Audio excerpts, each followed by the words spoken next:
almost forgot.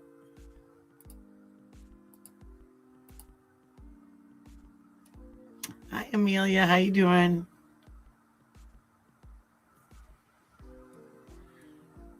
Getting all my stuff straight. Oop,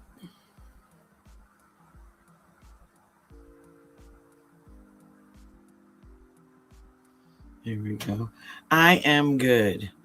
I am having another late night as usual, but other than that, I'm good. So, excuse me. Oh, I forgot. I have to message. Oh, never mind. I was just getting ready to text you to tell you that I was clicking live.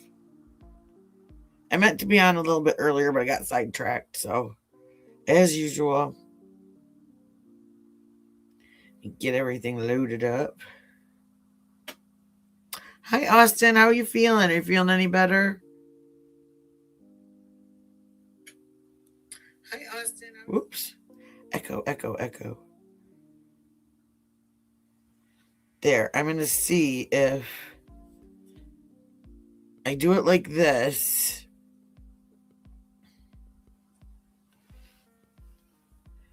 If maybe I got it on my phone now, if maybe I can see what's going on. Oh, get all the furniture moved around. So welcome, and hi, Lisa. Good to see you. Good to see you. Oh, I bet. Yeah, my youngest was starting to cough and sneeze this morning. I thought, oh no, please, please, please. Please just try to stay healthy. So, I guess we'll get into it.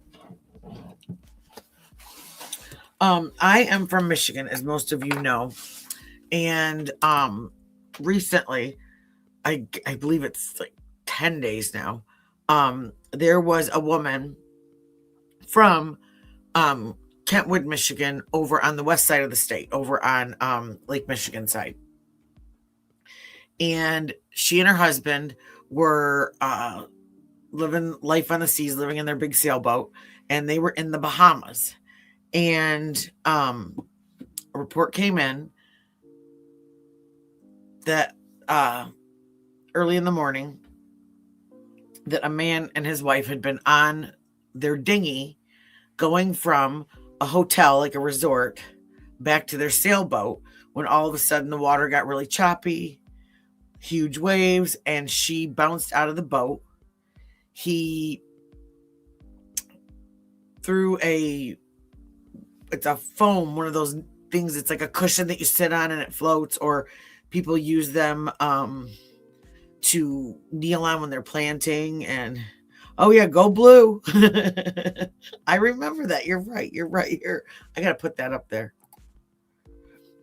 And so things are just, when it first came out, oh my gosh, here he was looking at her. Well, now details are coming out, and I don't know, things are kind of weird. I've got a couple of reports to go over. I've been just kind of looking and listening the last couple days, and we found out today that the timeline actually changed a little bit. No, it was a green, like one of those kneeling pads, like with a plant. He didn't throw he didn't throw the lifesaver, and he didn't throw the life jacket that was sitting right underneath the bench. There's a lot of weird stuff in this. And he didn't throw the anchor.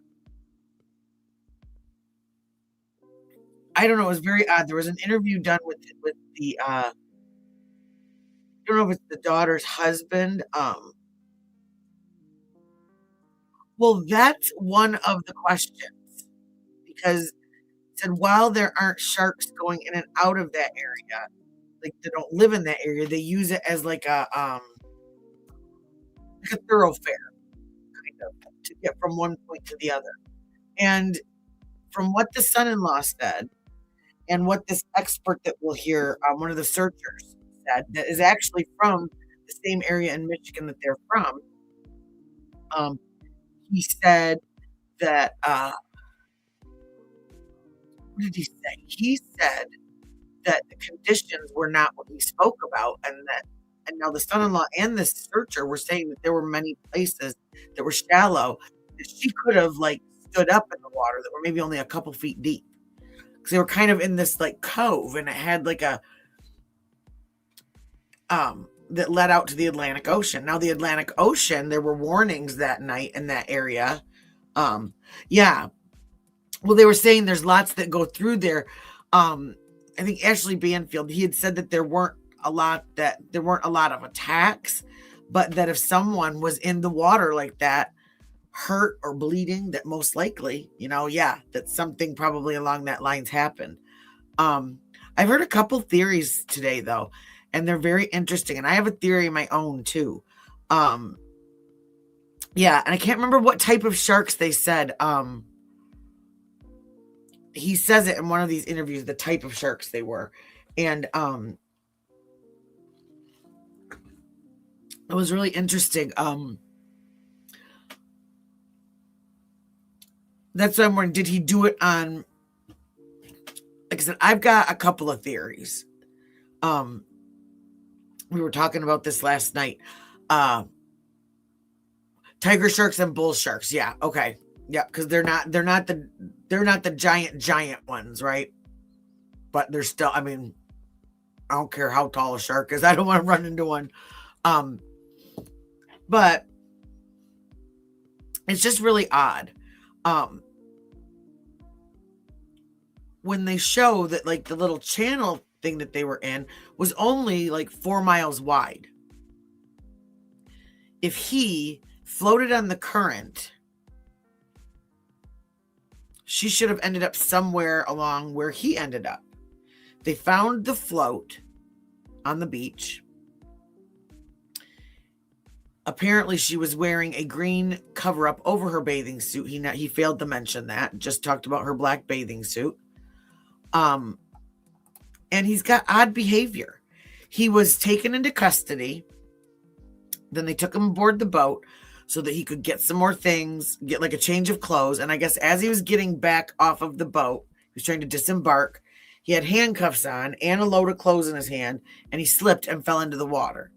And he had to be rescued and put back in the Bohemian police dinghy and then taken for medical care. And then I don't know if he spent days in the hospital or if I think he was in jail the rest of the time. And so he swore that he was going to look for her. He had sent a message to the daughter saying that he wasn't going to leave until he found her, blah, blah, blah. As soon as he gets out of jail, he leaves and hotfoots it back to California where his mother lives because he said his mother is gravely ill. Well, according to family and friends, this mother has been gravely ill for a very long time, and it didn't seem to matter that that they were going on these long sailing excursions. So, well, that's one of the rumors is that she had messaged a friend saying, I can't believe 25 years of marriage and 2 months in this boat and it's over. So my guess and my question, I'm wondering if because they were very, very, I believe they were very inebriated when they got to the inn, the Abacus Inn. It was stated that they were on Tahiti Beach all afternoon drinking. They then got in the dinghy and either stopped by the sailboat because they would have passed it or continued straight on to the inn where they had, and the bartender said they didn't seem drunk. They didn't, nothing like that. But they had 2 rum and cokes. And then, according to them, headed out at 7:30. And according to everyone, like at 8 o'clock, it's dark. So they had about half an hour. This happened in that little inlet area, that calmer area, not far from when they just turned out. Yeah, and I guess her daughter had to go back home. I think I've got it loaded up. I've got like 1,000 tabs loaded up. But she did an interview, and this channel was talking about, I guess there's a GoFundMe up for her to raise money for her to be able to go back, because she could only afford so long. I mean, that's a big trip, to make, and to not be at work. And but no, not that I know of. Not that I know of. I guess from what I have heard around the rumor mill is that Bullhorn Betty is trying to get up money to go out there and interview him in California. I don't know if she has. Sorry, I'm eating ice. I don't know if she has any contact with him or what, but I did hear that today. So, yeah, exactly. Maybe they're on their way. They're buying plane tickets right now. Well, some of them, those that are allowed to travel legally. But no, I wonder though. But no, one of those guys, he moved from LA out to Arizona recently. But I think, and I swore he said that his mother lived like in Cali. So I wonder, that would be something. I mean, I wouldn't be surprised. Maybe somebody is heading out there. I don't know. But I took some notes down. Well, it's sad, but there's nothing to do anymore, but really just, I mean, they're babysitting cactuses out there, and, oh yeah, no problem, Truth Warrior. Yeah, I should have gotten a new notebook. I've only got one page, well, both sides so far, but, these are some of the points that I've found, and then we can go through some of these reports just to get, one of the things that he said was that he threw out that green foam pad to her, but not the life jacket that was right there, or like even, and I thought about this, he didn't put a life jacket on and dive in to go save her. These people were good swimmers.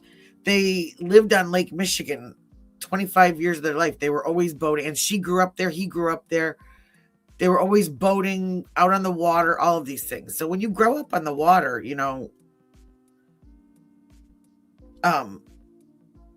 there's certain things that just become like second knowledge to you. Like safety there's just certain checklists, certain things that you do that you know to do in an emergency, etc. And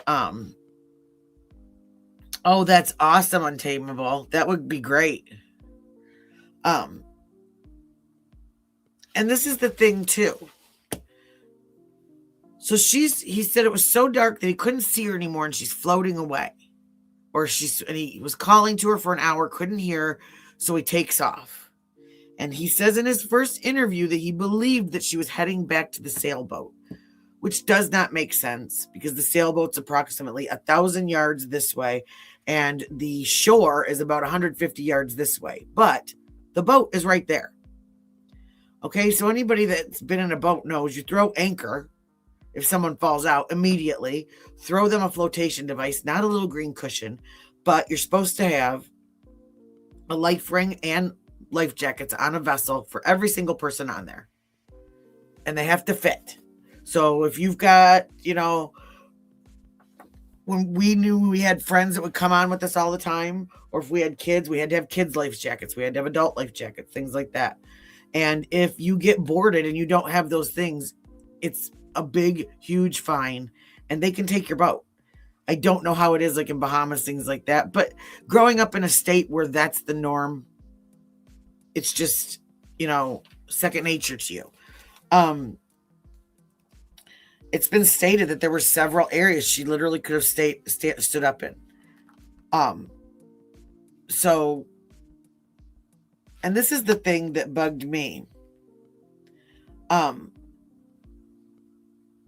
here is the timeline, basically, and I've got something that goes a little bit deeper into that. But so they'd been at Tahiti Beach that afternoon. They were drinking.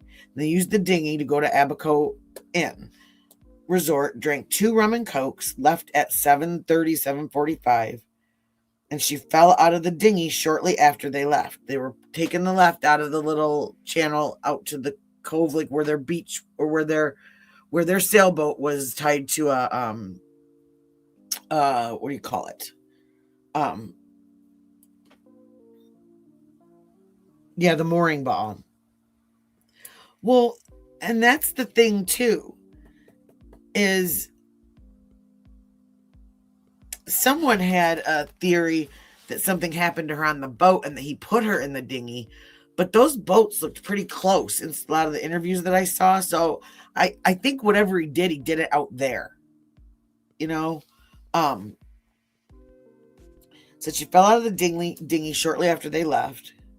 And she pulled overboard with her the outboard motor key, which was hooked to a string,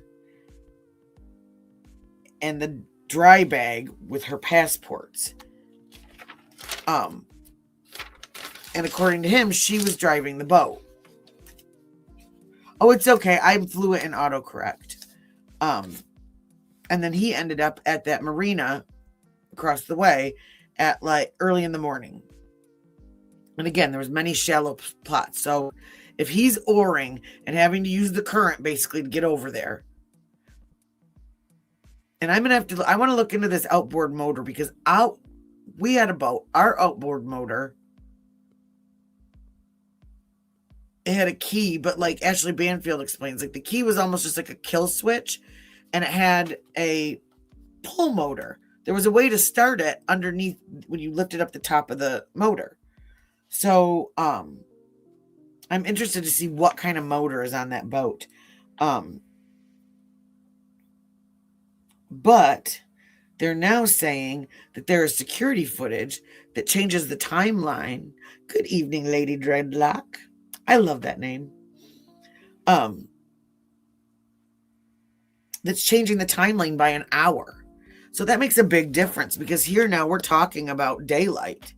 And in the interview that Ashley Banfield did this morning, it was just a pull string. Yeah. And it just seems like a lot of stuff to be doing when you're falling out of a boat all of a sudden, Awesome. That's good to know, Truth Warrior. And again, where they were at, there were areas in between, because they showed like between Tahiti Island and all this, it was like there's like a bar in the water where people are standing and it's literally like knee deep. So they said that she went missing. It was only like moments after. So they left the area at like 7:30, 7:45. And by 8, it was like 8 o'clock about. Funny enough, just when it was getting dark, when it was dark. And he said he couldn't see her. He went out calling for her for about an hour. In one of the interviews, he did say he put the anchor out, that he threw the green foam pad to her, not the life ring, not the life vest, which was, bigger, more buoyant, safer, literally designed for when someone goes overboard. Just saying. And and that's one of the things that comes up to my theory, Untamable. Okay, Untamable, you're a Michigan woman, right? And you know that we don't take any junk, right? And some of the things that have come out is that they had kind of a tumultuous relationship. At least years ago they did. And there was lots of fights, there were some DV fights. And what it kind of sounds like to me, from one of which I'm going to go over that either tomorrow or Thursday, I found it out of one of the Grand Rapids press. There's an article showing the calls that were come to their house. Now, granted, this was like in I think 2008, 2009. No, it was a green. Those were in the boat. But he threw a green. It's one of those things. It's like a rectangle. I know. It's one of those things that you kneel. It's like foam, like an inch thick, and you kneel on it to plant and stuff like that.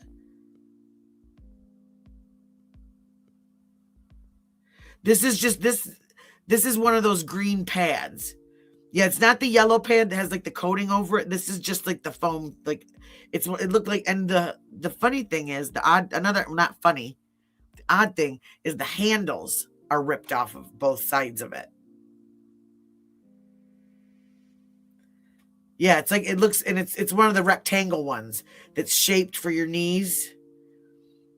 So it didn't look like any Oh, we do both. We do both. We do nails and true crime. I am the Temu version of Bailey Sarian, Angelica. I'm not doing nails tonight. I will do nails tomorrow because I took all mine off. So, yeah, no, I love it. If they turn out cute, post a picture on my community wall so we can see them.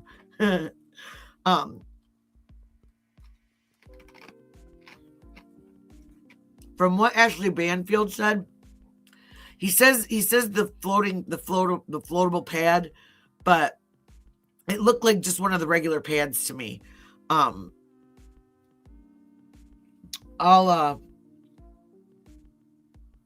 Exactly. He didn't throw the life jacket or the life ring. So, and of course, apparently they were right there. So it just seems kind of. Did she grab the flotation device as she was falling out of the boat?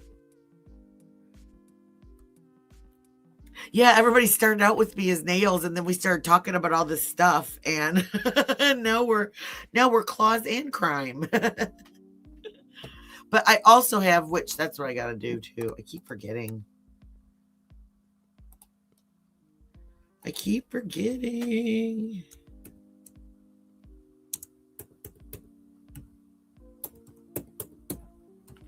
Let me just type this. I can't reach my keyboard.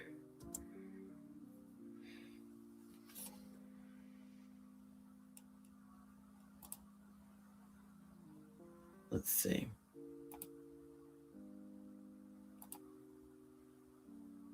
Is it going to work or is it going to be a jerk?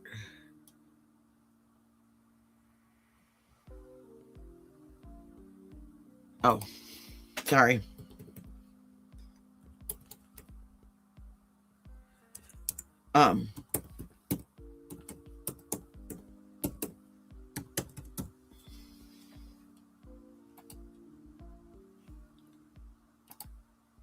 There we go. Okay. That's my website. So here we go. Hi, Jonathan. Oh, that's something that I did forget. I forgot. She said today that she did get her decision back and that they denied her getting her channel back. So she said she's actually fine with it. She had decided before she got her decision that she didn't really want to do YouTube anymore. She's on Rumble and she's on Kick. And on my community wall, if you scroll down, her links are there. And I haven't quite figured it out yet, like how to get the notifications. So I've got the notifications sending to my email. So that way I know she's live on Rumble. So she'll still be around, but just not on YouTube anymore. So yeah, so back to Miss Lynette. She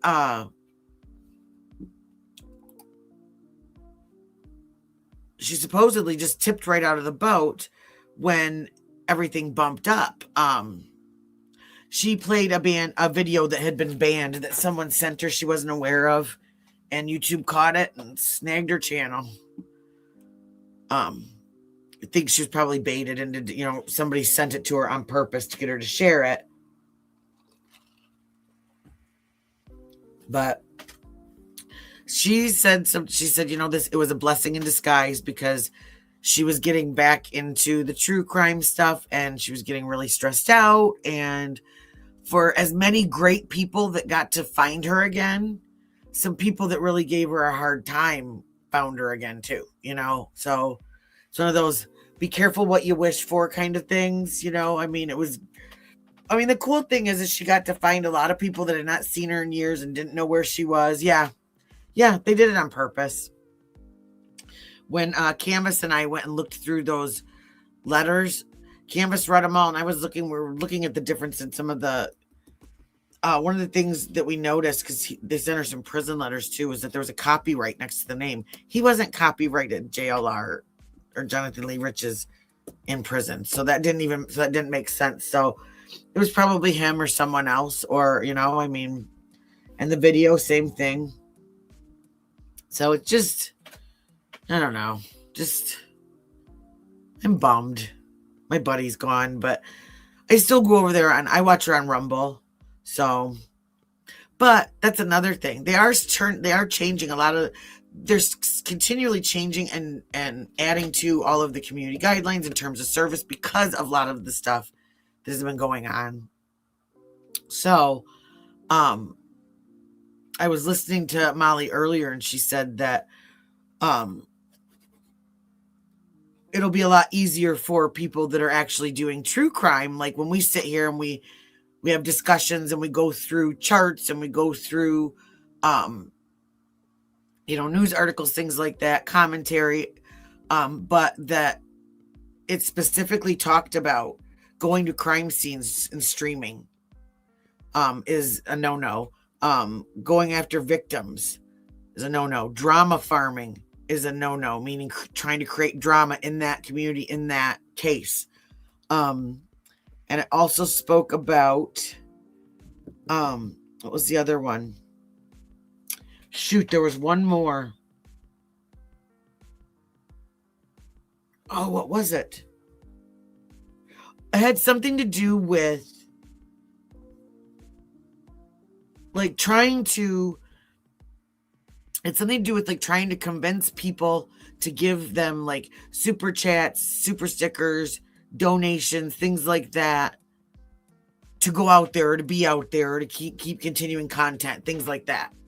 So they're really going to be, and misleading headlines. Like if you say like breaking news, and you come on and you're like, sup, there's like nothing there, like stuff like that. So, I don't think I've ever put breaking. I might have when I first started, like a little dork, but I don't think I do anything like that now.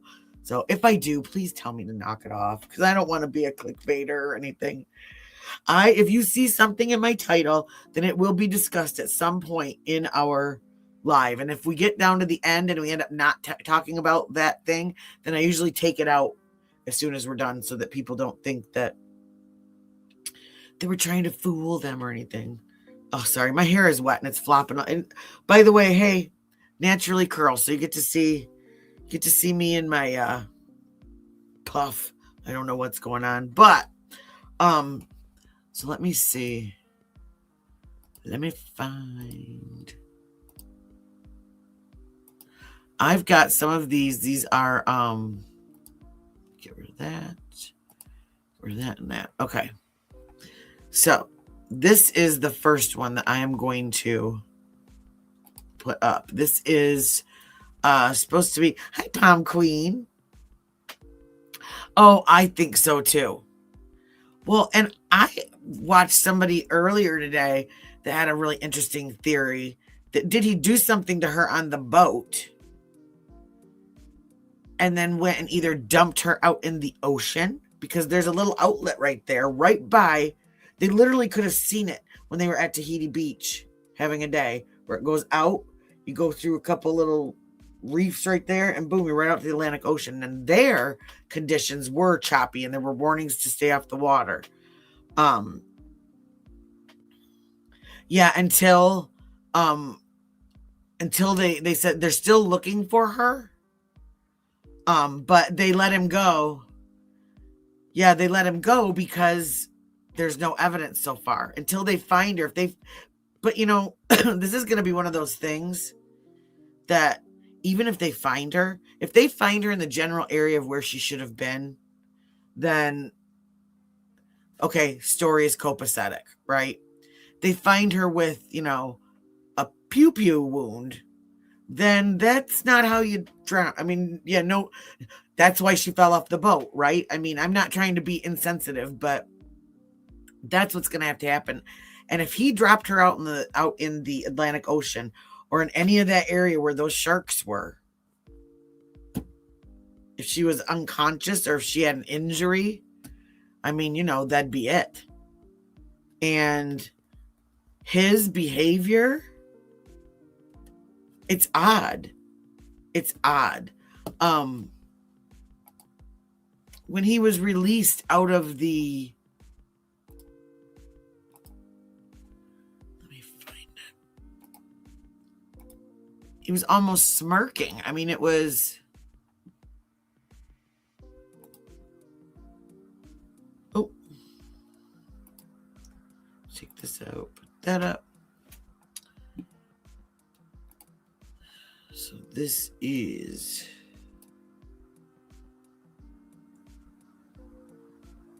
oh yeah, can you see it? Is it scrolling across the bottom? If it's on vertical, the website will be scrolling across the top. And on the if you're on horizontal, it'll be scrolling across the bottom.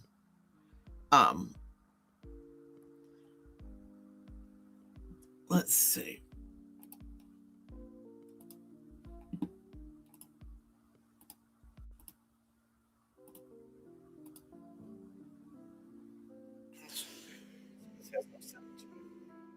Authorities in the Bahamas arrested a Michigan man after his wife went missing on a nighttime boat ride.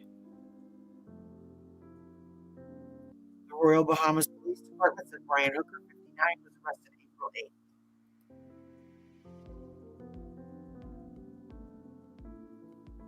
Police said he is being questioned of his wife, 55-year-old Lynette Hooker. Brian Hooker reported she fell overboard from an 8-foot hard-bottom dinghy traveling from Hopetown to Elbow Bay. He said she had the keys, the engine shut off, the strong currents carried her away as he lost sight of her. Police said he paddled to the shore for hours and arrived around 4 a.m. on April 5th. A clerk in northern Michigan says she is conducting a corrective audit of her county.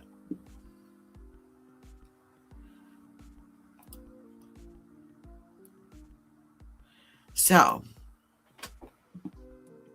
Michigan man who was arrested in the Bahamas after his wife disappeared during a nighttime boat trip has been released from custody as authorities continue to investigate what happened in the waters off the Abaco Islands.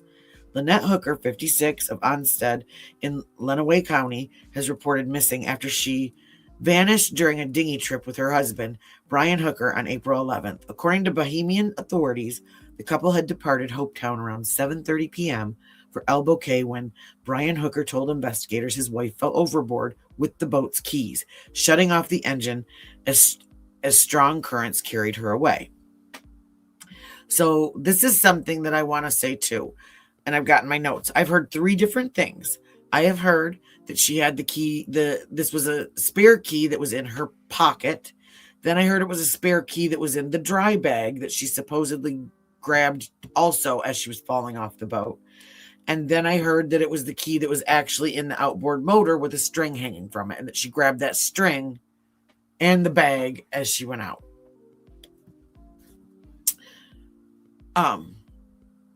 According to the authorities, the couple departed Hopetown around 7:30 p.m. for Elbow Cay when Brian Hooker strong currents carried her away. Hooker said he paddled the disabled boat for hours before reaching the Marsh Harbor boatyard around 4 a.m. the next morning, where he alerted a bystander who contacted to police.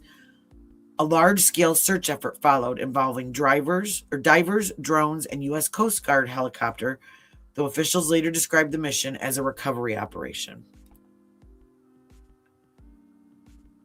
4 days after Lynette Hooker's disappearance, authorities took Brian Hooker into custody in Marsh Harbor.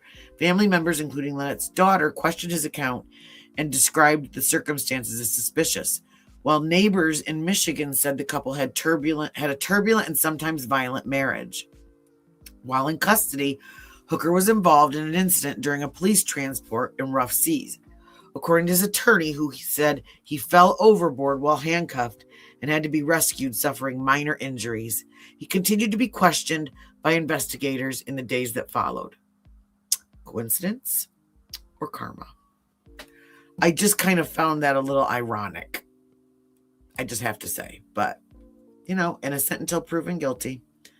On Monday night, Bahamian police announced Hooker had been released after consulting with prosecutors who said no charges would be filed at this time, pending further investigation. Authorities said he remains a suspect. Lynette Hooker remains missing as the investigation continues. The couple, described as avid travelers who have been living aboard their boat in the Caribbean for about a month, frequently documented their trips on social media. And that's the thing too. They had a lot of, and everybody keeps saying, oh, they look so happy and so fun. But how many stories have we seen on here where everything's hunky-dory in front of the camera, and that's just it. She may never be found. I mean, and this is we have Starla Goings from Munising up in the UP that's missing. And now it's kind of gone cold. So her daughter and son-in-law are out begging anyone that was at the Escanaba Fair in August for pictures, anything that they might see her, might see him. Well, what they're saying though is where she's at, in that area, there weren't really big currents because it was pretty shallow in most parts. And I'm going to find a really good map to put up tomorrow because, Ashley Banfield actually has a good one. And that, what is that page? She is the one that interviewed, Roger? The one that was allegedly the boyfriend of Naomi Rich's. Let's say Roger. Mom's something. MJ. Mom Seeking Justice. MSJ. I can't remember.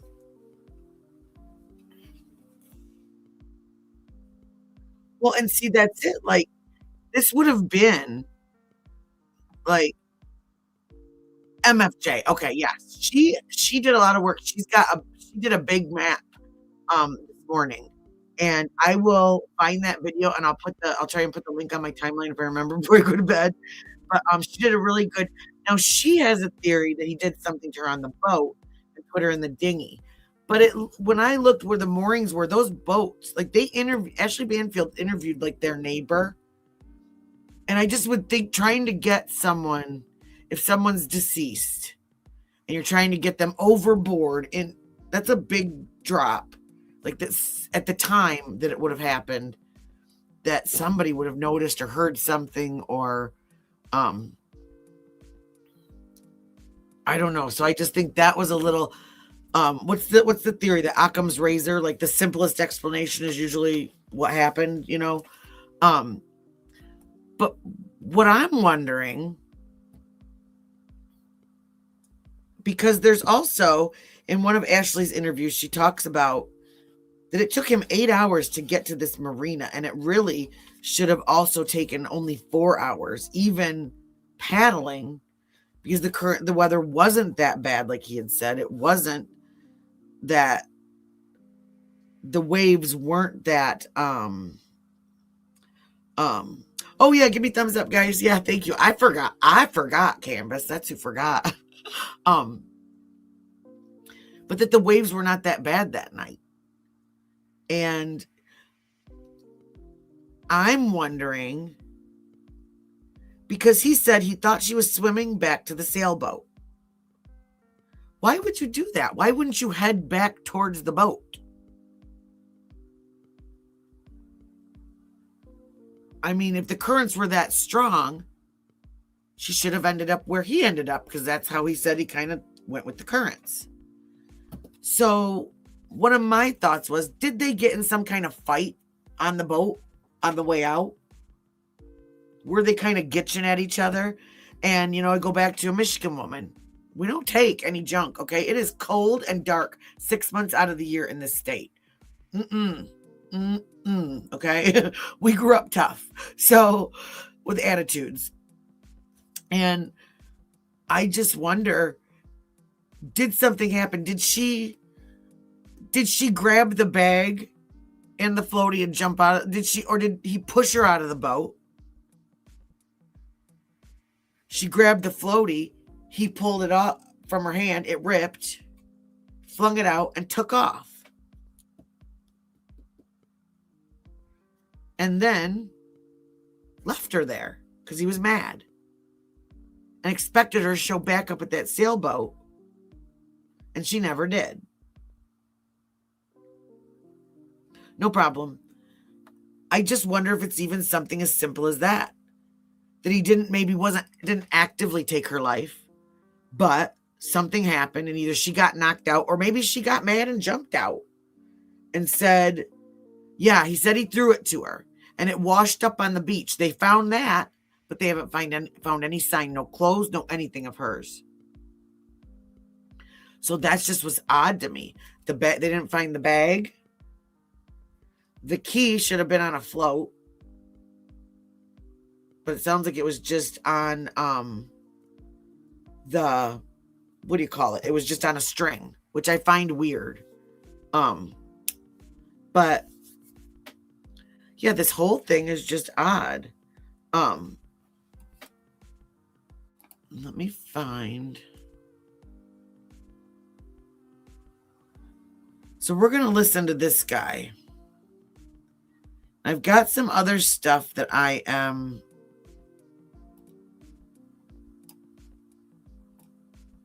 Oh, I just figured that out. Well, that's cool. Sweet. Okay, I just figured out how to do something that Truth tried to teach me like a month ago. I just figured it out. So.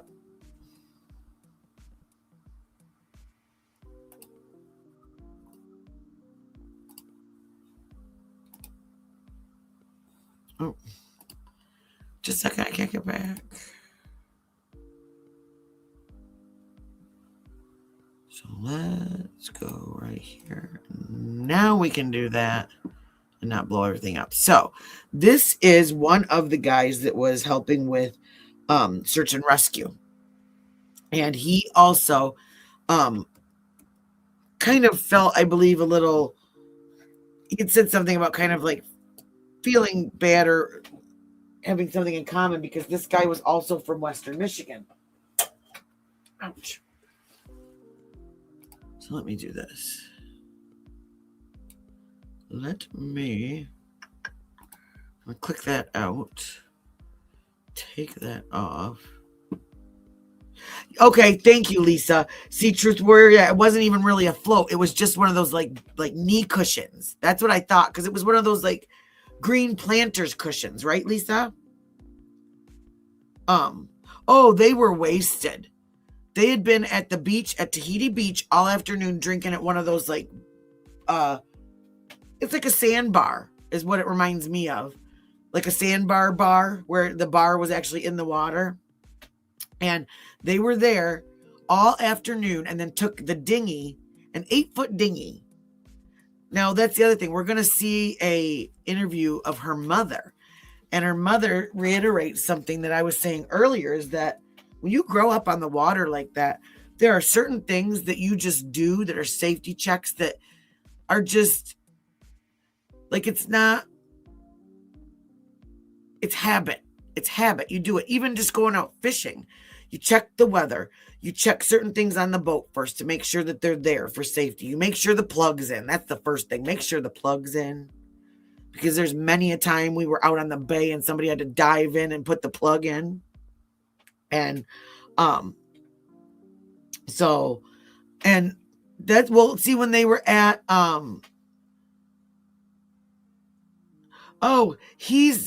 that's the thing. He's so weird. He's so like, and that's something that I watched a behavior. I'll put that link up too. It was a behavior analyst that went over him, and she was talking about some of the things like here, let me click this on.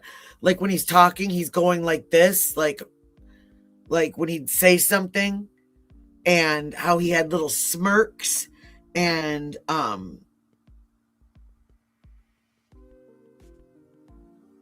well, that's the thing.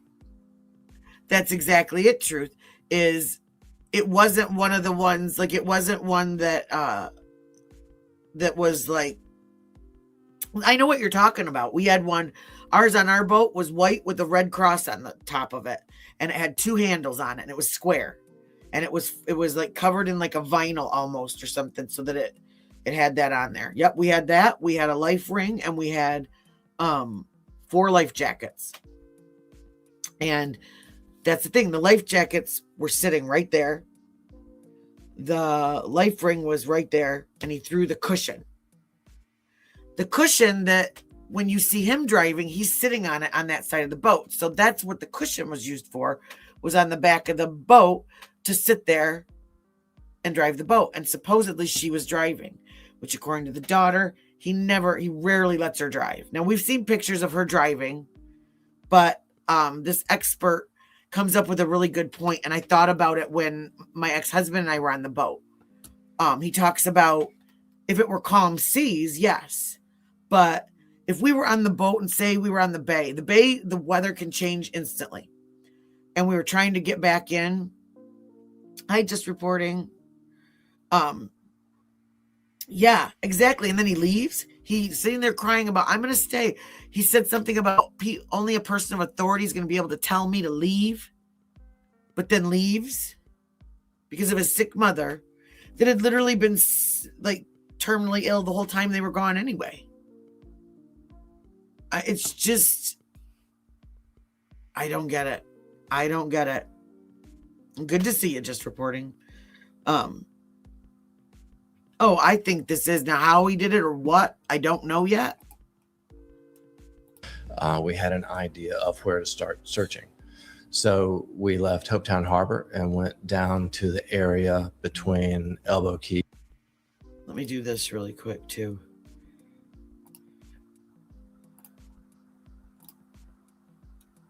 And Lover's Quarters. We searched the northeastern shore of Lover's Quarters, and then based on the direction of wind, we moved north just a little bit and followed the wind direction toward the island of Great Abaco in the area of Marsh Harbor. And so he's talking about everywhere that they went through that little area to find her. Understood that the police were at the boatyard at Marsh Harbor in Calcutta, and we hit the mainland in our search boat and turned south, went past Calcutta and where the police were searching the shore. Where that dinghy was. We did not see the dinghy on that trip because it was too dark. No, excuse me, I'm sorry. We did see the dinghy on that trip. We saw Mr. Hooker and another person who turned out to be a police officer. And then At the dinghy. And then we returned to Calcutta, and they were joined by more police and Brian Hooker. So this is around. Well, and one of the questions that Moms for Justice was asking was, I think it was her, was could he have possibly done something to her and dumped her on the land, and she never made it out of that boat?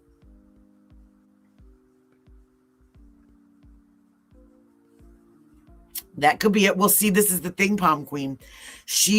There are text messages that she sent to their friends saying 25 years of marriage and 2 months on a boat and it's over. And exactly, the mom's been sick for a really long time. And now all of a sudden he's got to run out to California to be with her when his wife was missing. Like, I don't know that. I would think that Driver, being that it's a different country, it's whatever, he wouldn't leave, because at this point they're still thinking that there may be hope that she's on some island or something like that. And she did. There's been issues in their marriage, and it's come about. Now, granted, It was back in 2008 or something like that. I've got it saved on my other phone, so I'll show it tomorrow. It is the police reports from their house. He was a violent guy. The night that she got arrested, he did what he said was she was locked in a bedroom with another cousin or something like that. He'd already assaulted one of the kids. And when he went to open up the door to try and get her out, she punched him in the face, cutting his forehead. And so when the police arrived, she got arrested because they were both highly intoxicated. And the daughter said in one of her interviews that their relationship was good until they started drinking again. So there's like no calls in like, say, 10, 15 years. And then all of a sudden this happens. And they have been known that while they're on these travels, they are drinking a lot every day. So, and the daughter said that when they drink is when, things get volatile. I mean, that's the way it is in, most of these relationships like this. And that's what I wondered too. Was it premeditated? Did he take her out there, get her wasted, and then do something to her out there where nobody saw, and then floats over and dumps her somewhere out there? And in the timeline with the 8 hours that Moms for Justice did, she showed that he could have actually gotten out to the Atlantic Ocean, out in that little outlet area, and that's where it would have been very rough seas, and then dumped her and gotten back. And that's where he said there were a lot of sharks in that area, especially. I can't remember I've watched so many things on this today. I can't remember who said what, but well, and that's it. Because I thought that he said, and I'm going to have to find the interview again.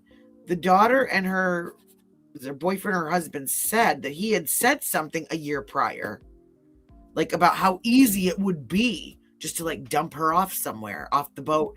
And then funny thing, a year later it happens, right? 5:30 in the morning? As I recall, we were out, and I can definitely say we were out and searching before 5:45. And so we were probably still prior to. And that's the day that she went missing. So 4 a.m. he shows up at the marina, 5:30, 5:45, they're out searching. At 6 o'clock when we were going into Calcutta for the first time. And so once you've done this initial search, you end up with Brian Hooker on your vessel. Yeah, we did that initial search. We pulled into the boatyard. The police and Brian Hooker and several police officers and Brian Hooker then went from the boatyard to his boat anchored off of Elbow Key. So you're going across And that's the big sailing vessel that they were actually living in that he's talking about. the Sea of Abaco with him on board. What was your first initial impression when he was boarding your fire and rescue boat? I happened to be the person who assisted him getting from the dock onto the boat and had very brief interaction. Found her watch. I did not know that. Wow.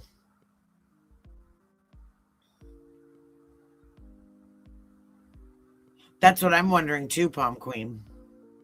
And this is the thing. This guy was a Marine. He was an avid boater, avid swimmer.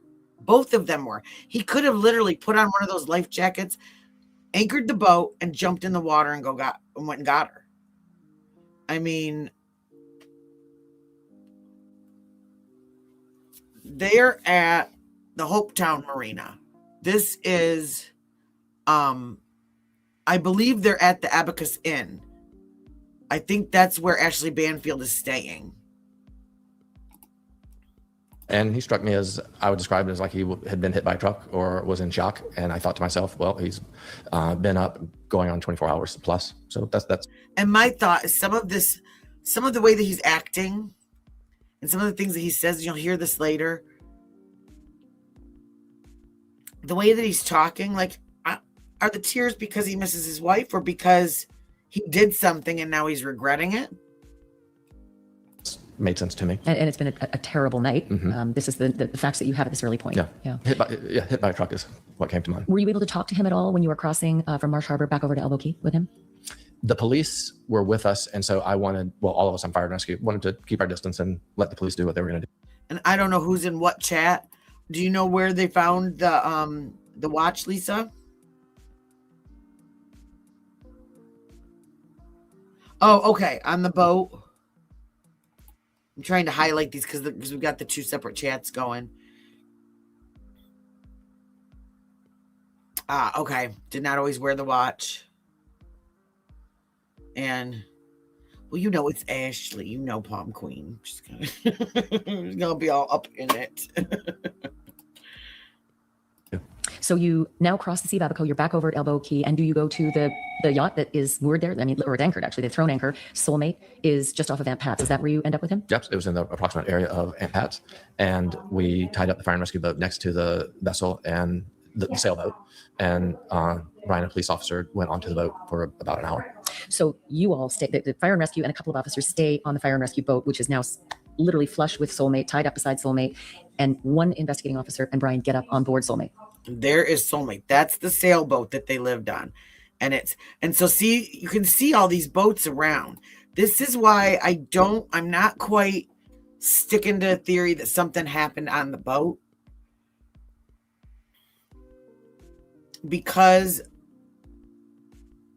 to get her off of it and in the dinghy with nobody hearing a bunch of commotion, like, he's one of the search and rescue guys. I can't remember his name, but it just seemed like there's too many people around.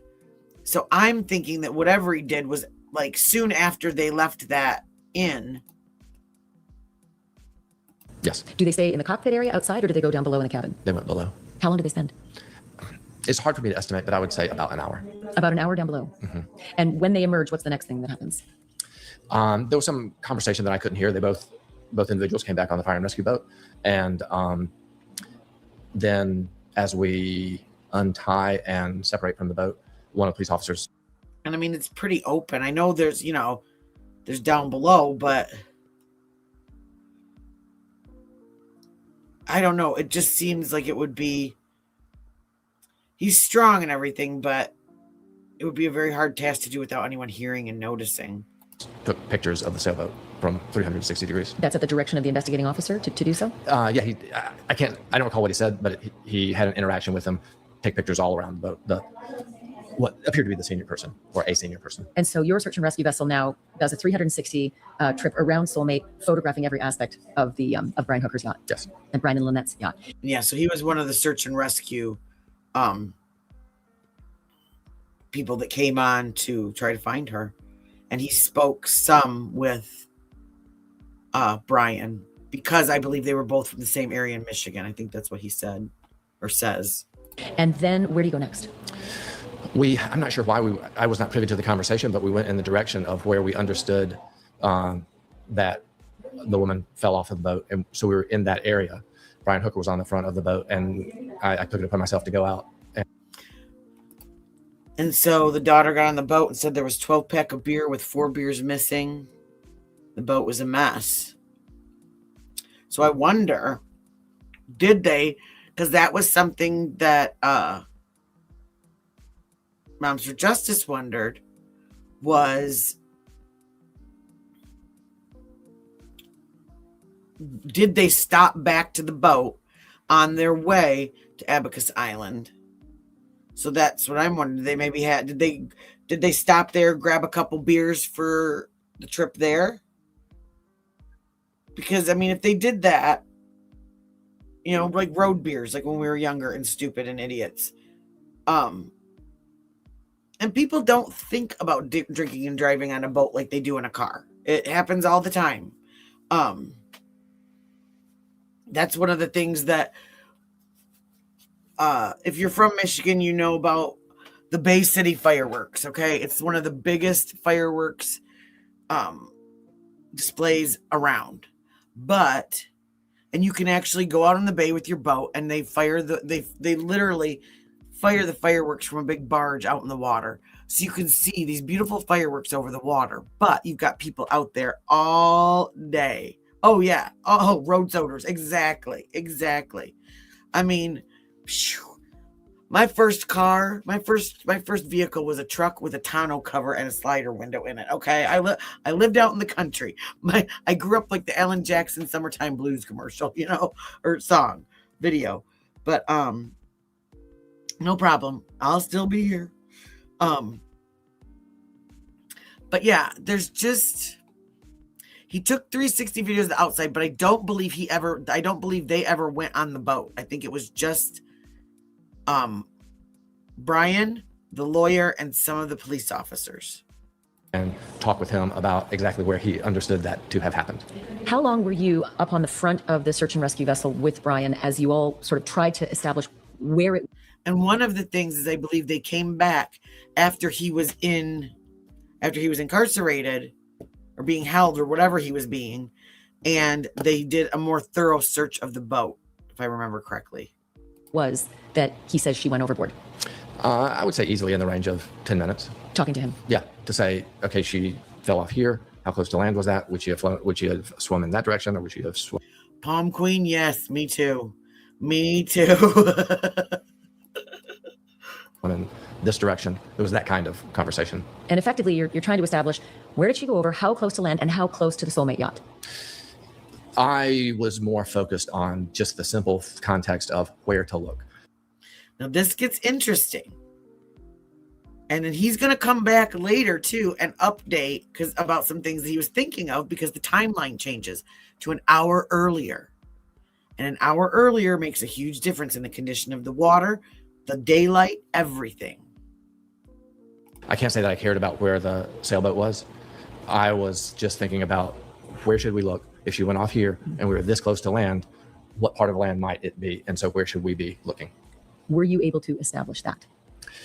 No, as I tried to become more specific, pointing at a particular piece of land. Could it be there, or could it be a little bit further? Could it conceivably be behind? Me too, Palm Queen, me too. Brian said something along the effects of, I'm not sure, it's just so confusing. May not have been precisely those words, but the demeanor and the effect of his comments were, I can't be sure, it's just very confusing. The way Brian... And okay, I will give him that. Okay, it might be very confusing, but it seemed like they were pretty familiar with this area. And I mean, stress, tragedy can make you do weird things, can make your brain remember and not remember things, but I don't know. I'm the type of person that when there's an emergency, if something like that, like my brain immediately starts looking at stuff and going, okay, remember this, remember this, remember this, remember this, things that we need to know. We lost a scout one time hiking, and it was like, okay, we started, going all the last things we remembered. Where was he? Where had we been? Where were possible routes that he could have wandered off to the side to? Things like that. Has told friends and accounts, it seems, to authorities. He and Lynette came out from the Abaco Inn through the channel, took a left and started going south towards where Soulmate was anchored. Did he say how close he was to the channel when this incident allegedly happened? Yes, he told me that when they got to the end of the channel, they turned left at the last piling in the channel. They did not go further out to where there is a channel buoy. For deeper seeking boats that have more draft and need deeper water. Right. So he said that he turned southward in the area of the last piling, and I assumed that it was west of that last piling. And so I believe this is kind of the area, and the marina's off over here of where he ended up. He said he lost an oar on his trip over. How far out of the Abaco Channel did he say he was when he had turned left? How far out had he made it before he says she fell overboard? He didn't say it in the context of feet or yards, but I was standing on the bow of the search boat, and I pointed to a piece of water and say, you think it was right there? And I would say it was in the range of 50 yards south of that last piling in the channel. Very, very close to the channel. Yeah, much closer. Yeah, much closer to the channel. I'm also surprised that they didn't have some kind of plotter on the boat. Well, see, that's the thing, too. In one of the interviews, she's sitting there crying, going, she trusted me. It was my responsibility to keep her safe. And I thought, is that regret? I mean, if this was such an accident, I mean, he literally said something like, this was just a series of horrible events. I don't know. See, that's what I wondered. Did she trust him? And this just came out of the blue? Was there a big fight? I mean, when she was talking to friends, though, I'm wondering how much more, if there's going to be more stuff coming out of discussions with the friends. Because I kind of wonder, did she? Then to the boat, the sailboat. At any point, did he think that she may have gone out in the channel? Nothing was said explicitly about that. At one point, I asked, is it possible that it happened far enough east that she could have swum southward on the inside of this little peninsula? And again, he kind of shook his head more definitely no. But then, as was typical at that moment, he says it's just very confusing. I can't be sure. Did he ever tell you that the last time he saw Lynette, she was And so he's leading them away from that channel, which leads out to the Atlantic Ocean. swimming for the yacht Soulmate? That was not said to me. He did say the last time he saw her, she was swimming away from him. And frankly, in my memory, it was to the land, but I couldn't dispute it if he has said it was to the sailboat. And in his interview, he says it's to the sailboat. The one that's out in the mooring, hooked to the mooring. And at that point where you've established effectively more or less where Lynette allegedly went over, it's about 200 yards from shore? No, I would say it would be less, maybe in the range of 100 and 150 yards, maybe 100 yards, not 200. That would be the long side. Pretty close. Reasonably close. But Long way to swim, but again, the daughter and son-in-law were talking about that there's many like shallow areas where she could have literally just stood up if she was swimming back towards the shore. If she had swam back towards the shore, she most likely would have just been fine. Soulmate is how many yards away, the yacht? Notably further and visually notably further. I've heard in the vicinity of 1,000 yards. But it could easily be that range. I would say that's right. It's in that range. If I'm overboard in choppy water, I am swimming 150 yards before I choose to swim 1,000 yards. Exactly. Because why would she swim towards the sailboat? Unless she was like mad, like, I'm out of here, jerk. Grab the bag, grab the keys, thinking she was going to leave him, and she went swimming out there. And so instead of going and finding her, he left her out there, and she never returned to the sailboat. I wonder about that, too. So did he cause her demise by just being a total jerk? And that's what he's feeling guilty about.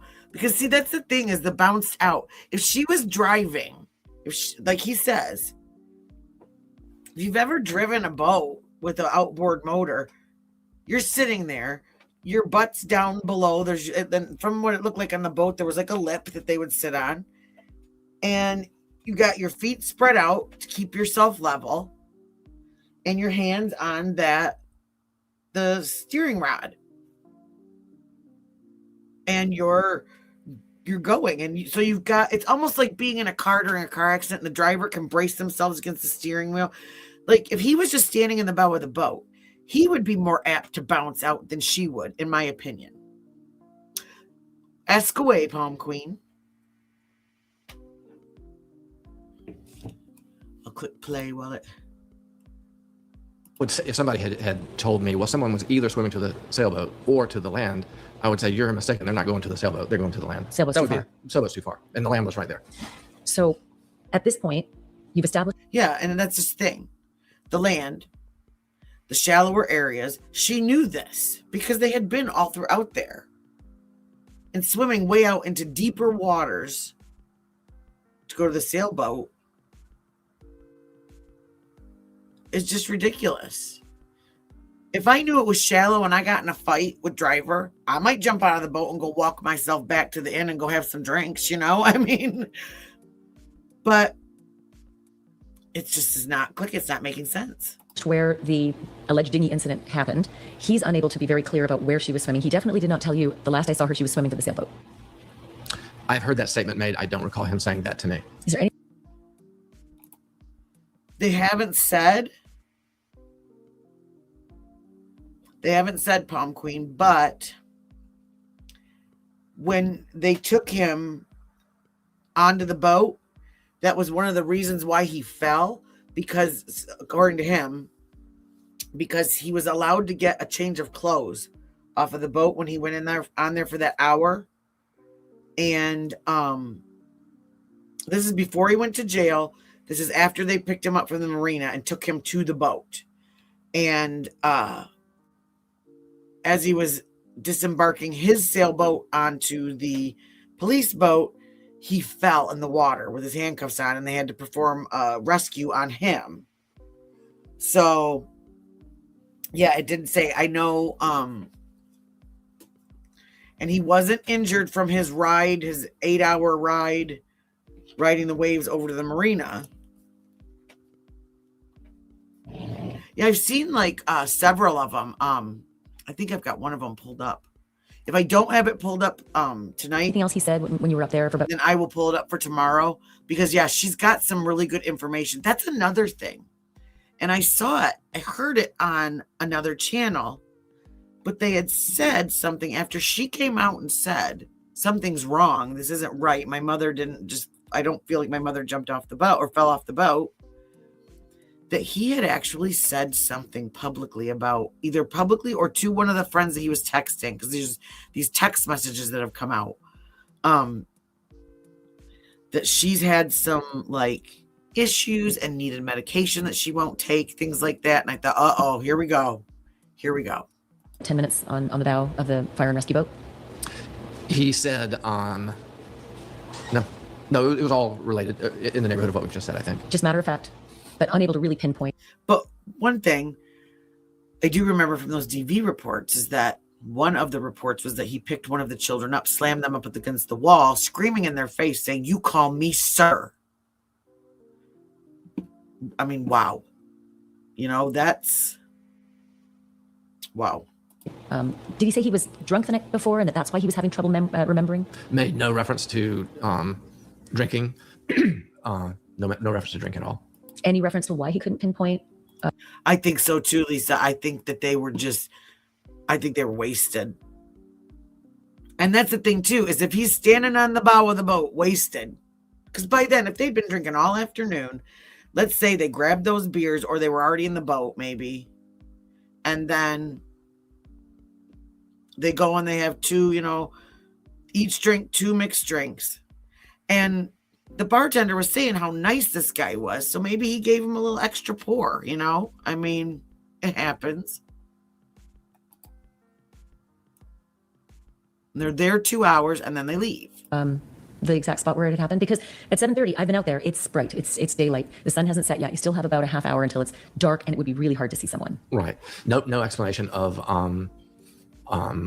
why I couldn't see better. No explanation other than no explanation about how they got separated. In my opinion, it was very windy, and the darkness. If their times were wrong, if it was more like 8 o'clock instead of 7:30, I could see that being very dark.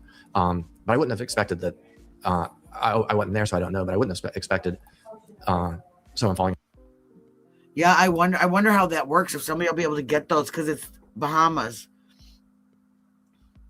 But that would be interesting to see what his demeanor is when they first see him. Like for our own eyes, not just like what somebody wrote down. Just wait till you see him in some of these interviews. I got angry. I was like, he's almost like smirking.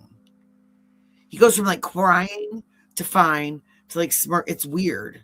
Into the water versus the dinghy to become separated so quickly. But it's like too much.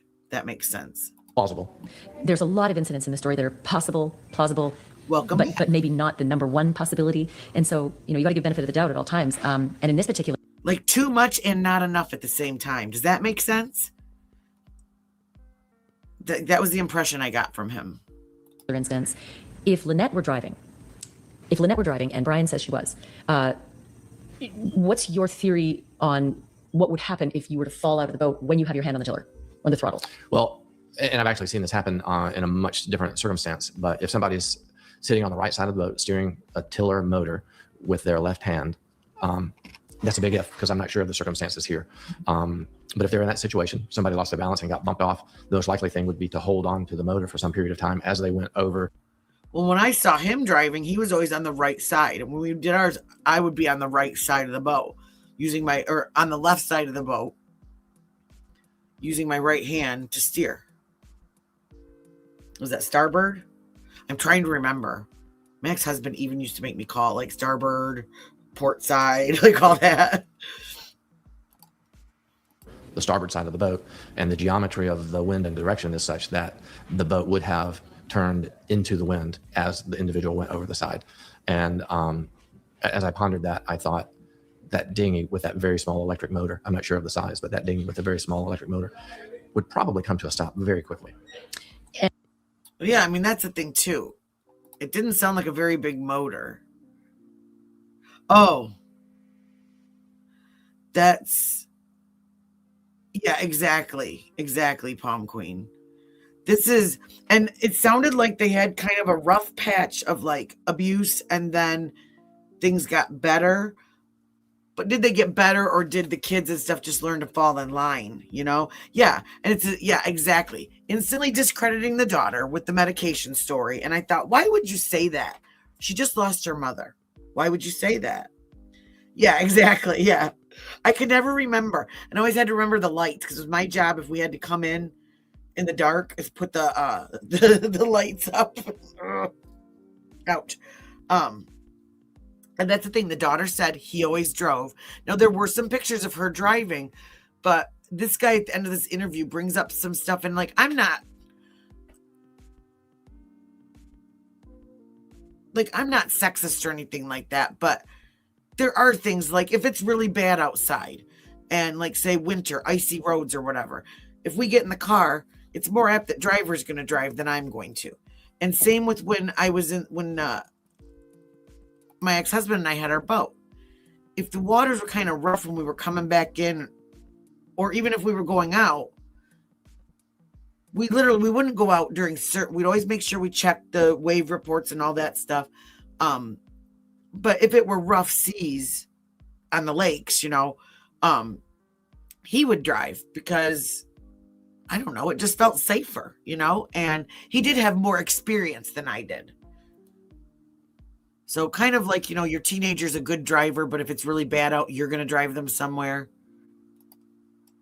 And it would be turned into the wind at that point, because if she dragged the tiller, towards her, then the boat would turn to the port side and go upwind. And so in that case, if somebody is in the water, then the dinghy would be upwind from them toward the wind.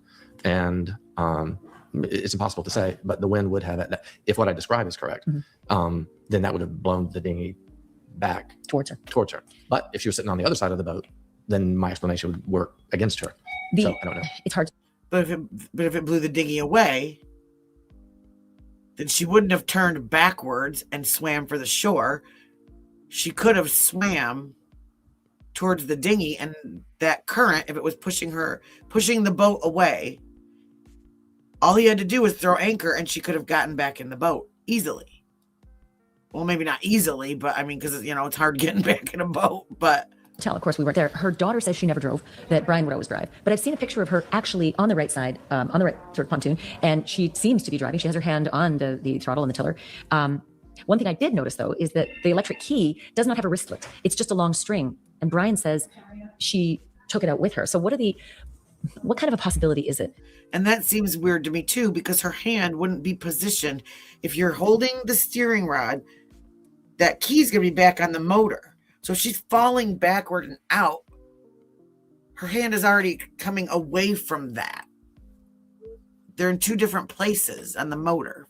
And so that wouldn't be what she would grab, I wouldn't think, if she's falling and she's falling head backward first, because, so you're tipping back, so your reach is even further to grab something like that. You've got your hand on the tiller because Brian says she's driving. You're getting bounced out. You let go of the tiller and you grab the string that's hanging down from the electric key. I would say that the probability of what you describe of you're falling out and you grab the lanyard from the key, virtually, it's approaching an impossibility. Another curious thing is that if someone has been on shore enjoying themselves at a bar and they're in a dinghy that Exactly what I thought, Palm Queen. Unless she knew he was leaving her, and as he was trying to toss her out of the boat, she grabbed it. And maybe that's just trying, maybe the reason why she swam away from him is she was trying to get away from him. And now that he's sober, he's all sad and blah, blah, blah. You know, maybe he did something very stupid. Hey, Nadia. And nope, they haven't recovered the key. I've heard two things. I've heard that the key was on her, in her hand. I've heard that it was in her pocket. And I've heard that it was in the dry bag. Well, and that's it. And the dry bag had their passports in it.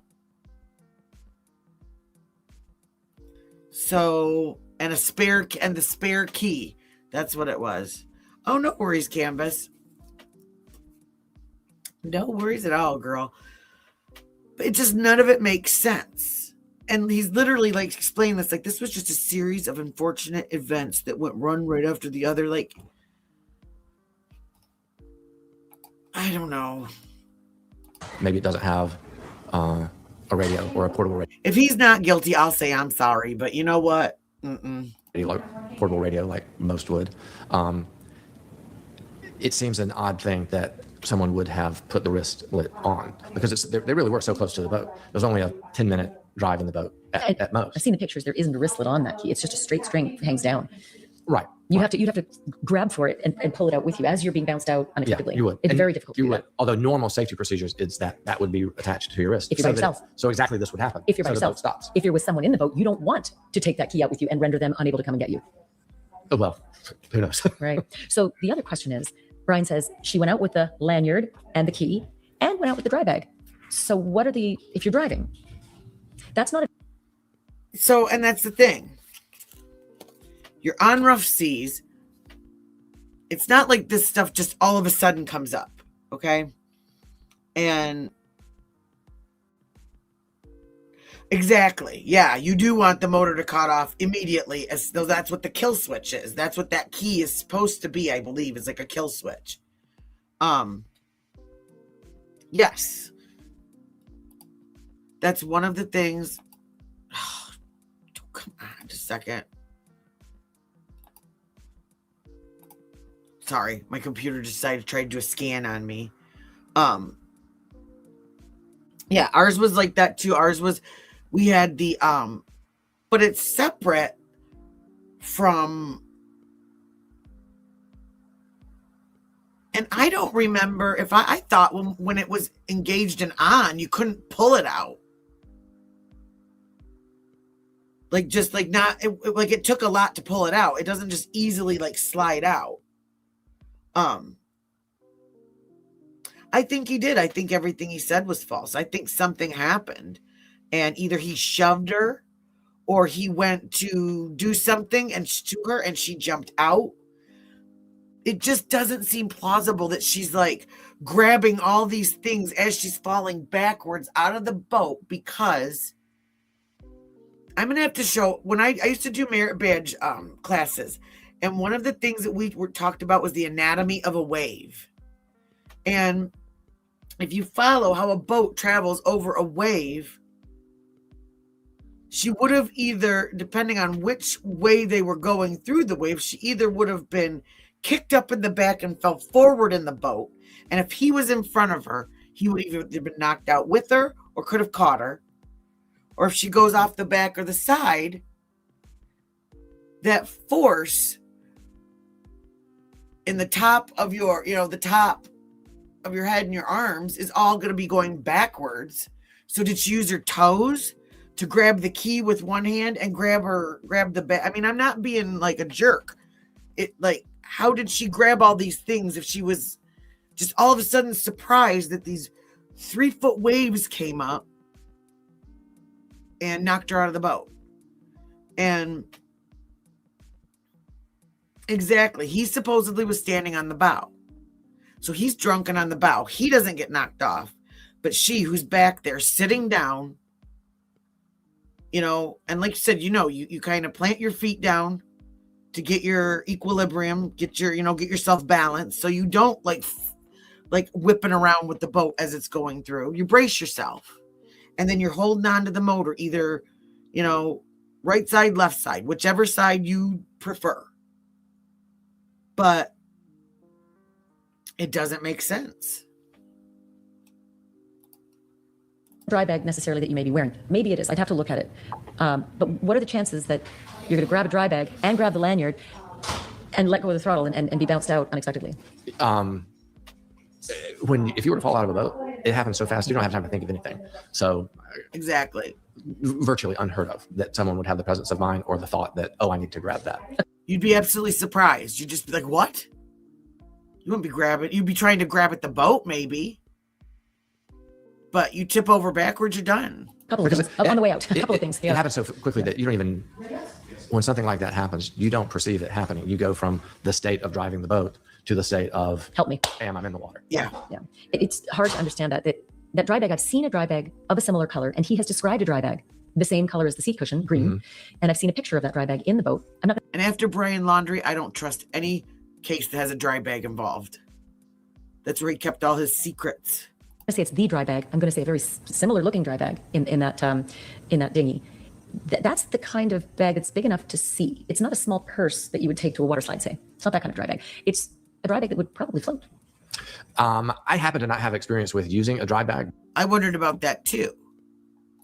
Would the dry bag have enough air in it that it would float with her? I mean, it would definitely float on top of the water, but it is strange. And that's the thing, is there's a lot of obvious stuff, but it's not against the law to be weird. It's not against the law to, so like, it's like all the things that what do they call it? Like, circumstantial evidence. Unless they find her with, like, say, an injury that could not have happened from falling out of a boat or from animals or whatever, like, he could really get away with this.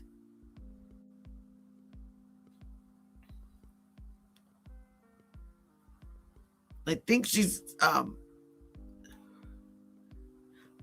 I don't know that they ever said.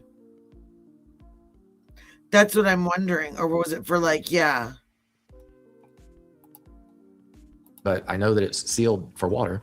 And if there was a big puff of air inside, I can see that it would.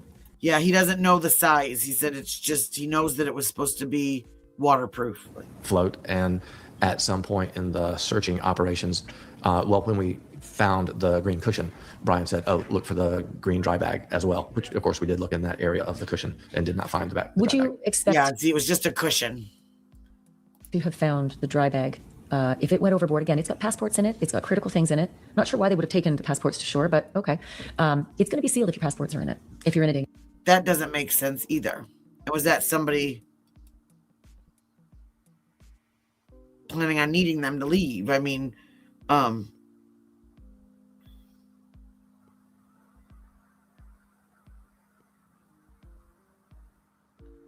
the dry bag is? Okay. I'll play this now. Sealed from the water, absolutely. Would you not expect that you would find the dry bag, wash up on shore, or be able to see a dry bag that's this big? You know, it's about a foot long by about a foot and a half long by about a foot wide. Would you not see it in that very shallow water? Well, if it floated, I would certainly expect it to be in the range, in the area of that green cushion. If it sank, the water geography gets really large very quickly, and it's very hard to find things. And that's what I don't understand, is that why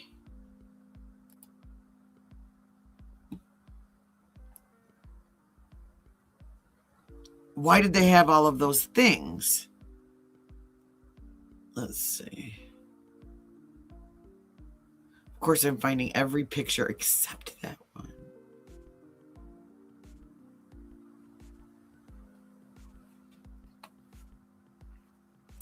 Let me push play on this. Underwater. Something that bright, though? Something that's that bright green? Yeah, I guess if it had sunk, I would put the probability of finding a sunken dry bag, even bright, at fairly low. So the next thing you do is you leave that location that you have tried to determine. And I actually think it's in the next news reel that I have, that picture of her sitting at the pool. Where this incident happened, where Lynette fell over. Tell me where you go from there. You got police officers on board, you got fire and rescue on board, and you got Brian on board. Where do you go from there? So we go westward toward the island of Great Abaco Island, the area of. It's the big one? Okay.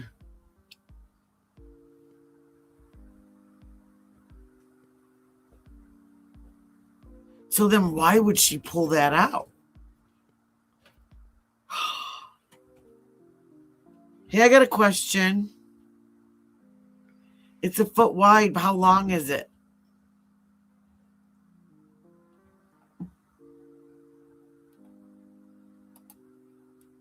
Of Calcutta. Where he says he drifted the whole way, the 9 hours of drifting. Right. And we are, well, me personally, I'm aware of the wind and testing the reasonableness of that simply in the context of where we should be looking. Should we be looking on Lover's Quarters, which is nearer, or could he have cleared it? Could he have cleared Lover's Quarters and then gone to Great Abaco Island? And either one is very reasonable to me. And to be clear, Great Abaco Island is where Marsh Harbor is. Yeah, we typically call it the area around here as Marsh Harbor, but it's a larger island. Right. And in fact, we frequently refer to that island as the mainland. So we go back with Mr. Hooker, with police officers. We get in the same range of where where his dinghy was. We turn south and re-inspect that shoreline. And at some point, one of my colleagues on search and rescue hands me binoculars up to the top of the boat and says, "Jim, check out that, what we see, that green thing over there. Could it be afloat?" Yeah, and so they were up there scanning that beach. Using the binoculars, it looked like it, yes, could easily be afloat. It was a little bit hard to identify it for shake because of the reasonably great distance of, probably easy 100 yards, because it was shallow and extremely rough on that shore.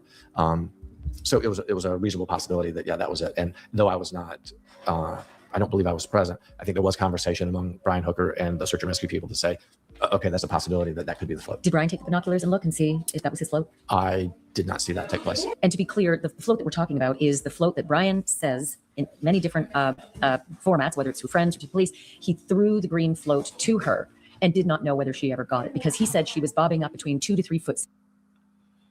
Yeah, so she's bobbing up, and he, instead of throwing the life jacket to her or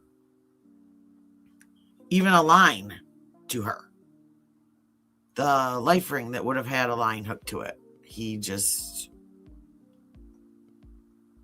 panicked. I don't know. Did it seem like there were 2 to 3 foot seas possible at 7:30, 7:45 at night, just 150 yards offshore from Double Key? To me, that's reasonable. I happen to be in that area at a restaurant with my wife and daughter and granddaughter.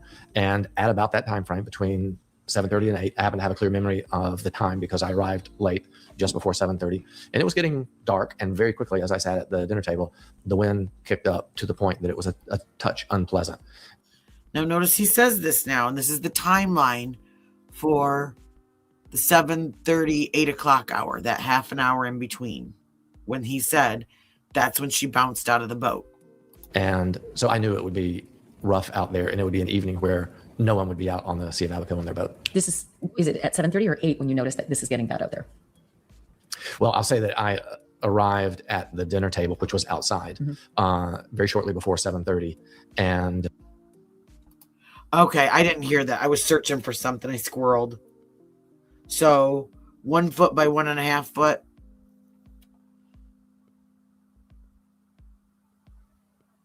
See, yeah, that's exactly it. Driver would have jumped in. He would have, you throw the anchor in. And see, I can't swim. So we had a plan in case I fell out of the boat in deep water.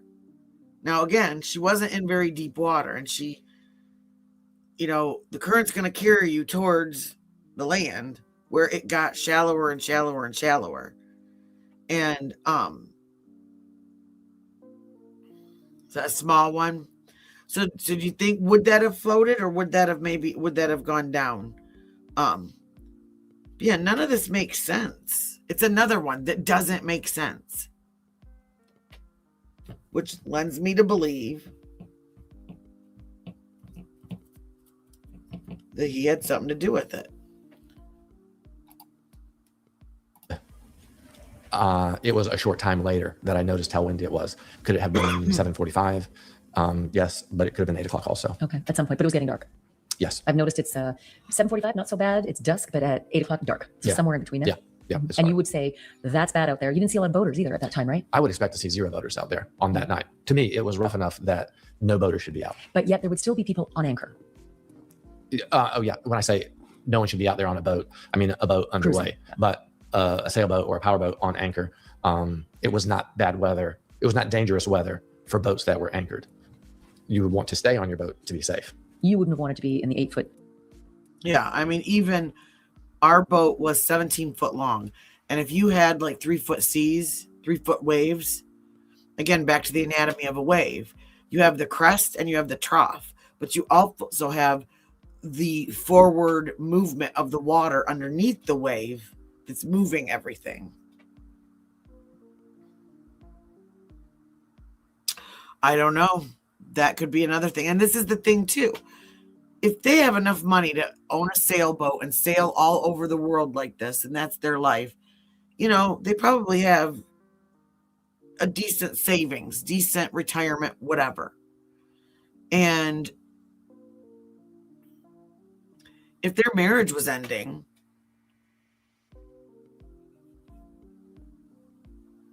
now Michigan is a no-fault state when it comes to divorces and car insurance. So whatever you come into it with is supposed to be what you left with it. And if not, it's usually 50-50 right down the middle. That maybe he was worried about money. And I think, was it just reporting that said earlier, what about a life insurance policy? Exactly. Canvas. Dinghy that Brian and Lynette Hooker had that night at 7:30 to 8 o'clock at night, 150 yards offshore from Melville Key. For me, it would be a definite no. Yeah, well, that's saying a lot. You fire and rescue. Think all those natural products you're buying are from wholesome mom and pop companies? I was in charge of let me find him again. Oh, right here.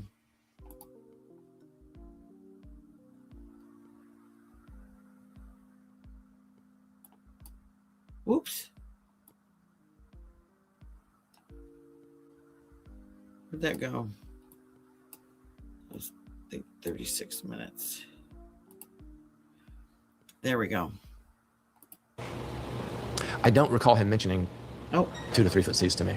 1 to 2 foot seas or anything about the Anything. seas? Yeah. I can't say, nothing about the height of the seas. No, yep. And here we go. Van Man, real ingredients. No, express something of that could be it. On Monday, I was not able to search. On Tuesday, my wife and I were able to search. We went over in our boat, got in our car, and drove to the area of where we saw the cushion. And in fact, we found it. and Brian confirmed that's it. Yeah, he confirmed that it's definitely it. And Oh, he makes a million odd statements. Now look. Ripped and ripped.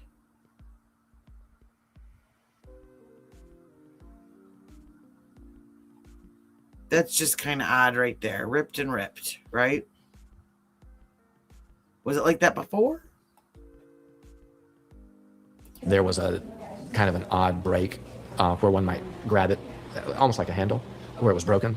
In other pictures I've seen of their dinghy, I can see that float with that broken handle. And because I saw that handle broken, when we found it, I asked Mr. Hooker if he saw his wife grab it, and he said no, he did not see his wife grab it when he threw it. Did he mention 2 to 3 foot seas? I don't recall him mentioning. That's funny truth. Yeah. I would love to see that. Oh, I didn't know that. 7 years before they can consider it, before they can file for death. Oh, it is canvas. It is. And I guess the weather out in the Atlantic was quite fierce that night. But other people have come forward and said that that area, because it's kind of protected where they were, was much calmer. 2 to 3 foot seas to me. 1 to 2 foot seas or anything about the anything. seas? Yeah. I can't say, nothing about the height of the seas, but it would have been common conversation talking about how rough it was.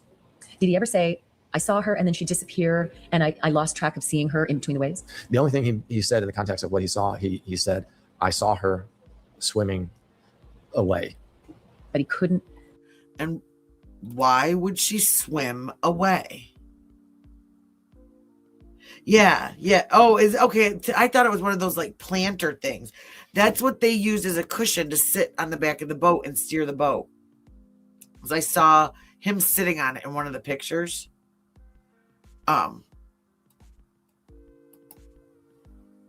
Say away to land or away to the yacht.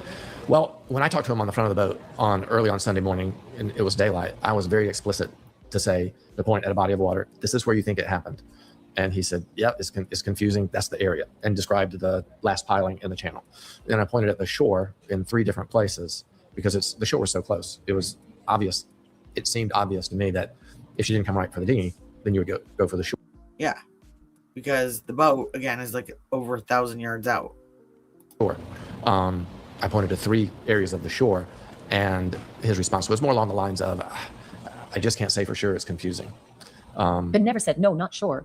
She was going the other way to the yacht. I do not recall that at all. That's correct. I do Right. not recall that. Because one direction is she's swimming west to shore or she's swimming south to the boat. And he can't articulate either one. Yeah, he's not. I mean, you can't tell me someone with this much sailing experience is this daft when it comes to figuring out where they were, where they are. Well, I would say if she was swimming to the shore, she was swimming southwest. Okay. And if she was swimming to the boat, then that would have been, let's call it perfectly perpendicular to the shore rather than an angle directly to the And he shore. could not articulate that. That regarding Specific. the land, the comment was, this is confusing. I just can't say. I just don't know. So you had another opportunity to be with Brian after this. I don't understand being so confused. You'd think that would be something that would literally be burned in your memory of where you were, where you could, which way she was, which direction she was headed. This entire day that you'd spent with him. Talk to me about the next time you spent time with Brian. So later in the day, it may have been noon, it may have been 1 o'clock. I got a message that Brian would need a ride back from the Marsh Harbor area to his boat, and the request went out, who's available? Well, I was available, so I went to Calcutta, where we had originally met the police. So then on Sunday, it was quiet, particularly at such a windy weather day. There was not a lot going on. So I went in, tied up, waited just a very few minutes, and the police came and dropped him off. I walked with him on opposite side of the fence to the entryway on a Sunday. And then we walked a pretty good distance back to the car. First thing he said to me was, in your experience, how often do you find the person alive? And so he's still thinking or believing that she's going to be found alive, according to what he's telling the police or the searcher. Yeah, I'm not buying it either. You can't remember where you were. You can't, how were you going to get to your boat if you didn't know where you were, which way you were going? You know which way if you said you saw her swimming away, was she swimming towards the sailboat or was she swimming towards the shore? It's pretty easy because if you're still able to stay in the boat, it obviously wasn't so rough that it knocked everybody out. And I told him that every case is different. I'll be honest that I haven't been on a lot of these cases. Looking for a body. But you didn't want to say that. You didn't want to upset him. That's right. And, obviously every case is different. So we get on the boat. We discover in the course of the 15-minute ride back to his boat. Exactly, Truth. That we're both from the West Michigan area. And I felt awkward having casual conversation with someone who very likely lost his wife in 12 hours earlier. His demeanor struck me as someone, I think I may have said it earlier, as someone was in shock and had been hit by a truck and was despondent. And okay, if there's an accident, I can see being in shock at first. Maybe just kind of it not sinking in. That thinking, oh, you know what? She's just she's either on the sailboat or she's on the island. Let's devil's advocate, right? His demeanor was subdued and despondent. Devastated? Well, I would extrapolate from that. And I did think to myself that I don't think so either, because if this were just the day after, I would think that you wouldn't even be considering that yet. If this is, like he has said over and over, she belongs with me. This is his soulmate. This is the love of his life. You wouldn't want to, on day 2 or day 3, even consider in your brain, if there was a chance that that person was still alive, then you would hold on to that hopefulness. Exactly.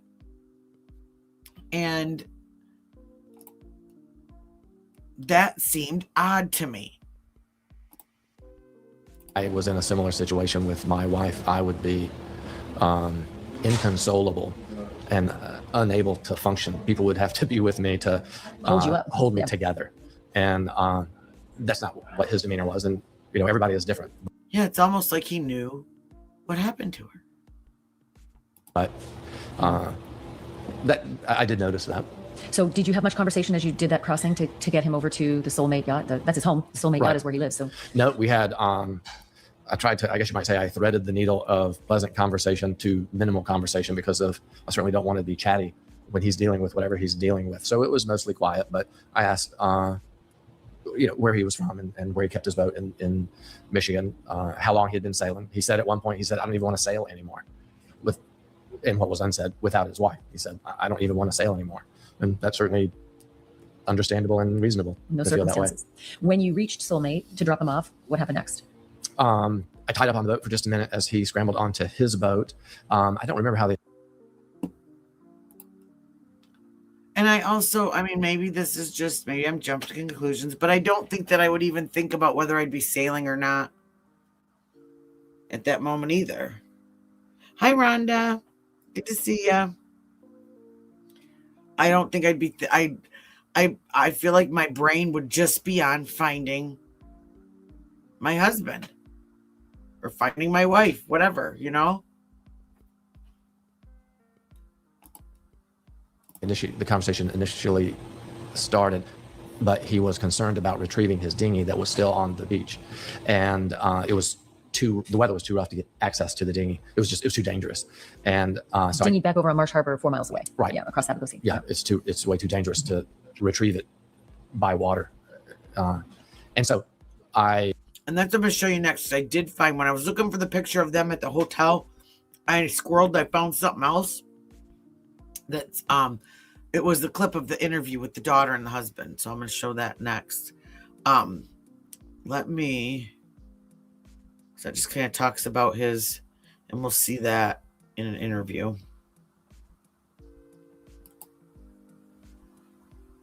Commonly around.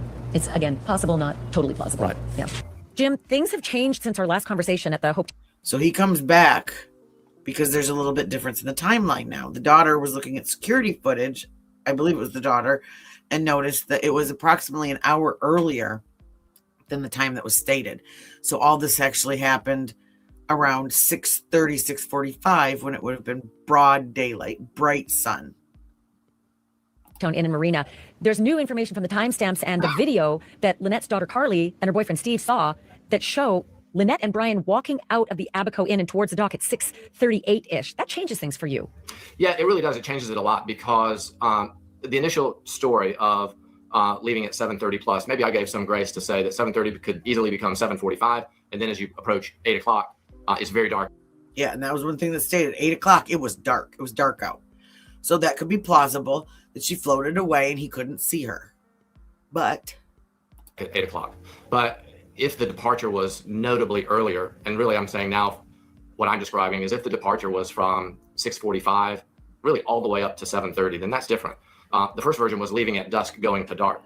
But the new time set might make it from daylight going to dusk. And that's really a completely different equation. He would have been able to see her. And supposedly, we find out later that she had on a green swim cover up. So she would have been easier to see with color on instead of just the black bathing suit. And some of the things of the story just don't hold up. Well, listen, the dinghy ride out of the White Sound Channel, away from the Abaco Inn, out the White Sound Channel, take a left, head towards Soulmate. That whole dinghy ride's around 10 to 15 minutes. And if you're leaving, and again, I got to be careful because we don't yet know. They're leaving the inn. We don't see the video of them getting in the boat and going. Maybe they went for a walk. Maybe they had a chat on the dock. Maybe they sat on the beach for a bit. But if they went right to the boat and got into that dinghy and took off, that would put them at the spot where he said that Lynette went over at maybe 6:50. It's still bright and sunny. And supposedly the water didn't get rougher until later, until, like the sun went down. That happens a lot. Just say 6:55. And I could get a suntan at that time. Yeah, absolutely. And I think I've had a thought that maybe is a little bit independent of a dependence on the timestamp of that video. Anyone who's been on a sailboat for a long time, anybody who's been around the water, anybody who has a fragile craft is going to be careful to not go out in darkness. So exactly. Ours was a bass boat, so a lot sturdier than this dinghy, but we always made it in before dark because it is harder to navigate the water when it's dark. It's just something that if you're traveling, it's just not worth it. I can't imagine someone not being I mean, it's well known that sailors watch the weather. They watch the sun go down. They avoid going out at night. It's just not done in a fragile craft.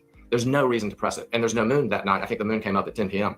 So if he's heading up that White Sound Channel at around 6:50, it's 6:50 p.m. where you are right now as we are recording this, and it is a bright sun behind you. That means there's no way you... And he's there. He's in the Bahamas. So this is the light conditions that would have been existent when this all supposedly went down. He ended up at a marina. He ended up at a marina 4 miles away at like 4 a.m. And that's when he reported her missing. Yeah, he waited till he got to the marina. And I don't know if... Did he just not have signal out on the water? Like, why didn't he call...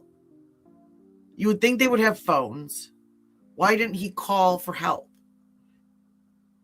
when he was out on the water? I haven't heard that part yet. If there were cell phones available or if he just didn't have signal. I'd heard in a chat that this person heard that he didn't have signal out on the water. Now that could be possible. But I haven't seen it like any reported news stories or anything like that. So would lose sight of someone in the water as though it were too dark to see, not for almost another hour. That's right. It's total daylight here. Total daylight. And like bright daylight. Yeah. And it will be for another 45 minutes. And I think that's a lot of grace. Well, and that's it too. So no flashlights, no cell phones, no satellite phones, like nothing. No prep, no... I don't know. I mean, did they just get lazy with safety? Because it was like to them, like jumping in the car and running to the store real quick. I don't know. When we listened to the interview of her mother talks about how she was adamant about safety and adamant about things being done a certain way. And like I said, I remember with my ex-husband, he taught me to be adamant about safety, not only for the supplies in the boat, but the trailer, the hitch, everything. There's, and it just gets burned into your brain. So it's just routine every time you're going to use your vessel. 45 minutes, that's a lot of grace because, again, it's only about a 15-minute trip max in that little 2 to 4 horsepower from the Abaco Inn to the Soulmate where it was anchored. And to me, here's a dilemma that's unanswerable or a problem either way. Brian said that his wife was driving the dinghy, right? And I understand that her daughter, Carly, has said that he didn't let her drive the dinghy. And this is what I was talking about earlier. Like, I can jive with what he's thinking, like what he's about to say. because again, you know, I have experience like driving a car in the snow, but driver has way more experience than me. So if it's bad weather out and we're both there, he's driving and I'm, you know, complaining from the passenger seat and like making all those like, you know, cover my face thing that ticks him off. Well, But he probably did. He happened to mention to me when I was with him and returning him from Marsh Harbor to his boat, he happened to mention to me as a point of pride, as a point of independence, that his boat, Soulmate, had not been tied up to a dock in a marina in 2 years. In 2 years, it had always been on a mooring ball or at anchor. Well, if the boat has been for 2 years on a mooring ball at anchor, Lynette would have learned how to drive the boat. Maybe she didn't drive a lot, but she would have been competent.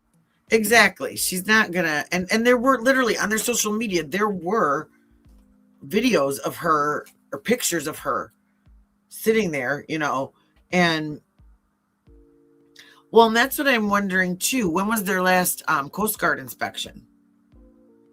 And was everything, you know, copacetic on the dinghy? Is the, you know,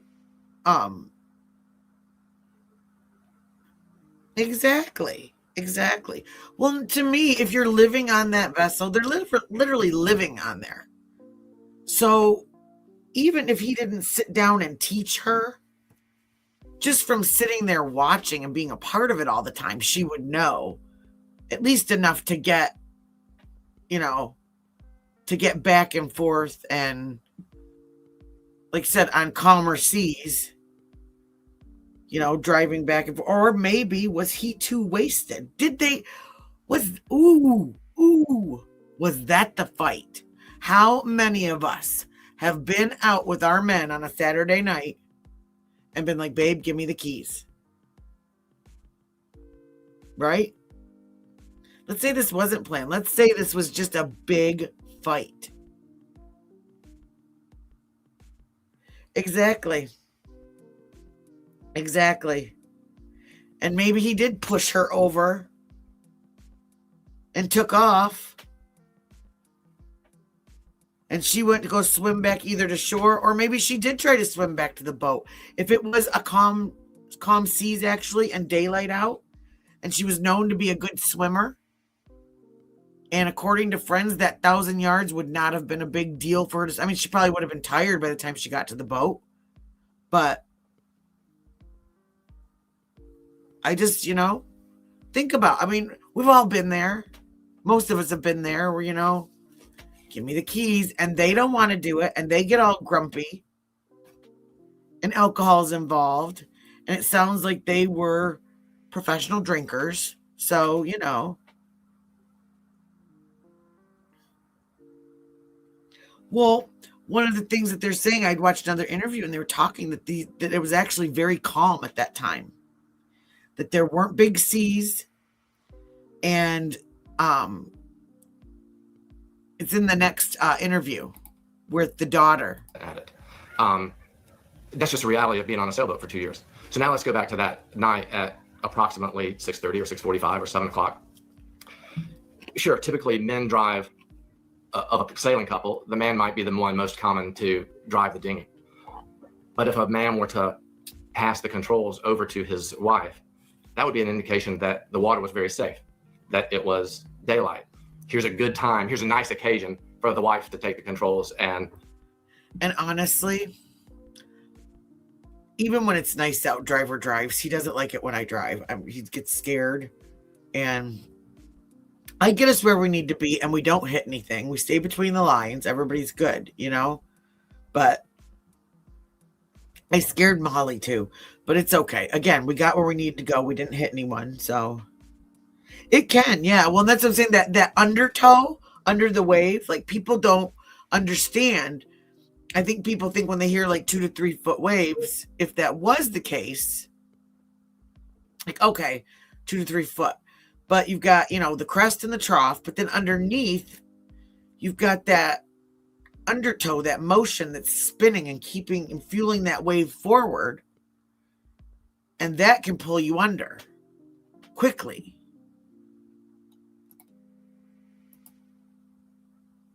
I can relax. So I still think he's responsible, though. Just saying. if she was driving, it would have been in hospitable conditions. I never even thought of that, but you're right. I mean, listen, I'm a proficient boater, and I think if Chris and I got in the dinghy together and the weather was rough, I probably would have ceded that to him because you just have to be a little stronger holding on, even to that little light engine. You just have to be a little bit stronger. Yes, that's exactly right. And so if it was getting a little dark, if it was very windy, like I feel like it could have been at least later, then he would have said, I'm going to drive. 99.9% of all men would say, this is tough. I'm going to drive. So And he says But that still brings me back to the condition of how drunk were they? How drunk was he? Maybe those 4 beers were his. Maybe she laid off between the bars. I mean, yeah. You know, and if you grow up around water, you know, it can yank you right under.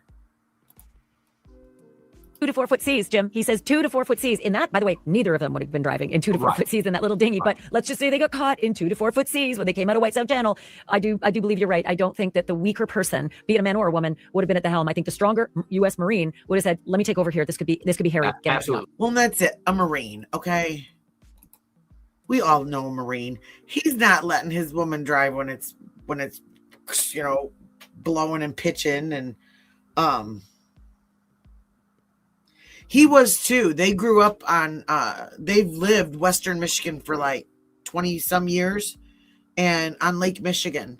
And Lake Michigan is a pretty big, deep, one of our big, deep lakes. And it's got its own it's said to have like its own like weather pattern even because it's how it's shaped, how it flows, all of that. And so and it gets scary in like October, November. We have even just during the summer, some of the waves. So these people are used to dangerous waves. Every year we have people that are ripped off of they're the big piling, the rock pilings that where like old lighthouses used to be and things like that. And they'll go out and walk out on there. And these waves will come up and wash them right off, and they're washed right out into the lake, and they're gone.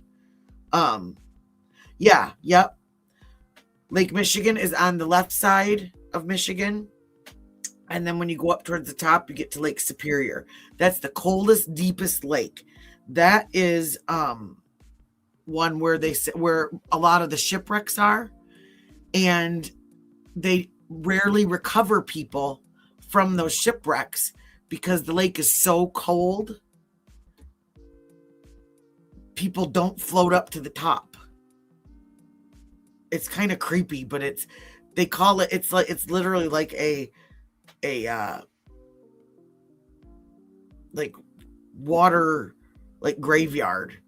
There's actually up in Upper Michigan, there are glass bottom boat tours that you can take that are shipwreck tours.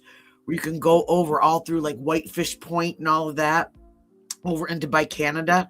And you can see all these old shipwrecks down in the bottom of the lake.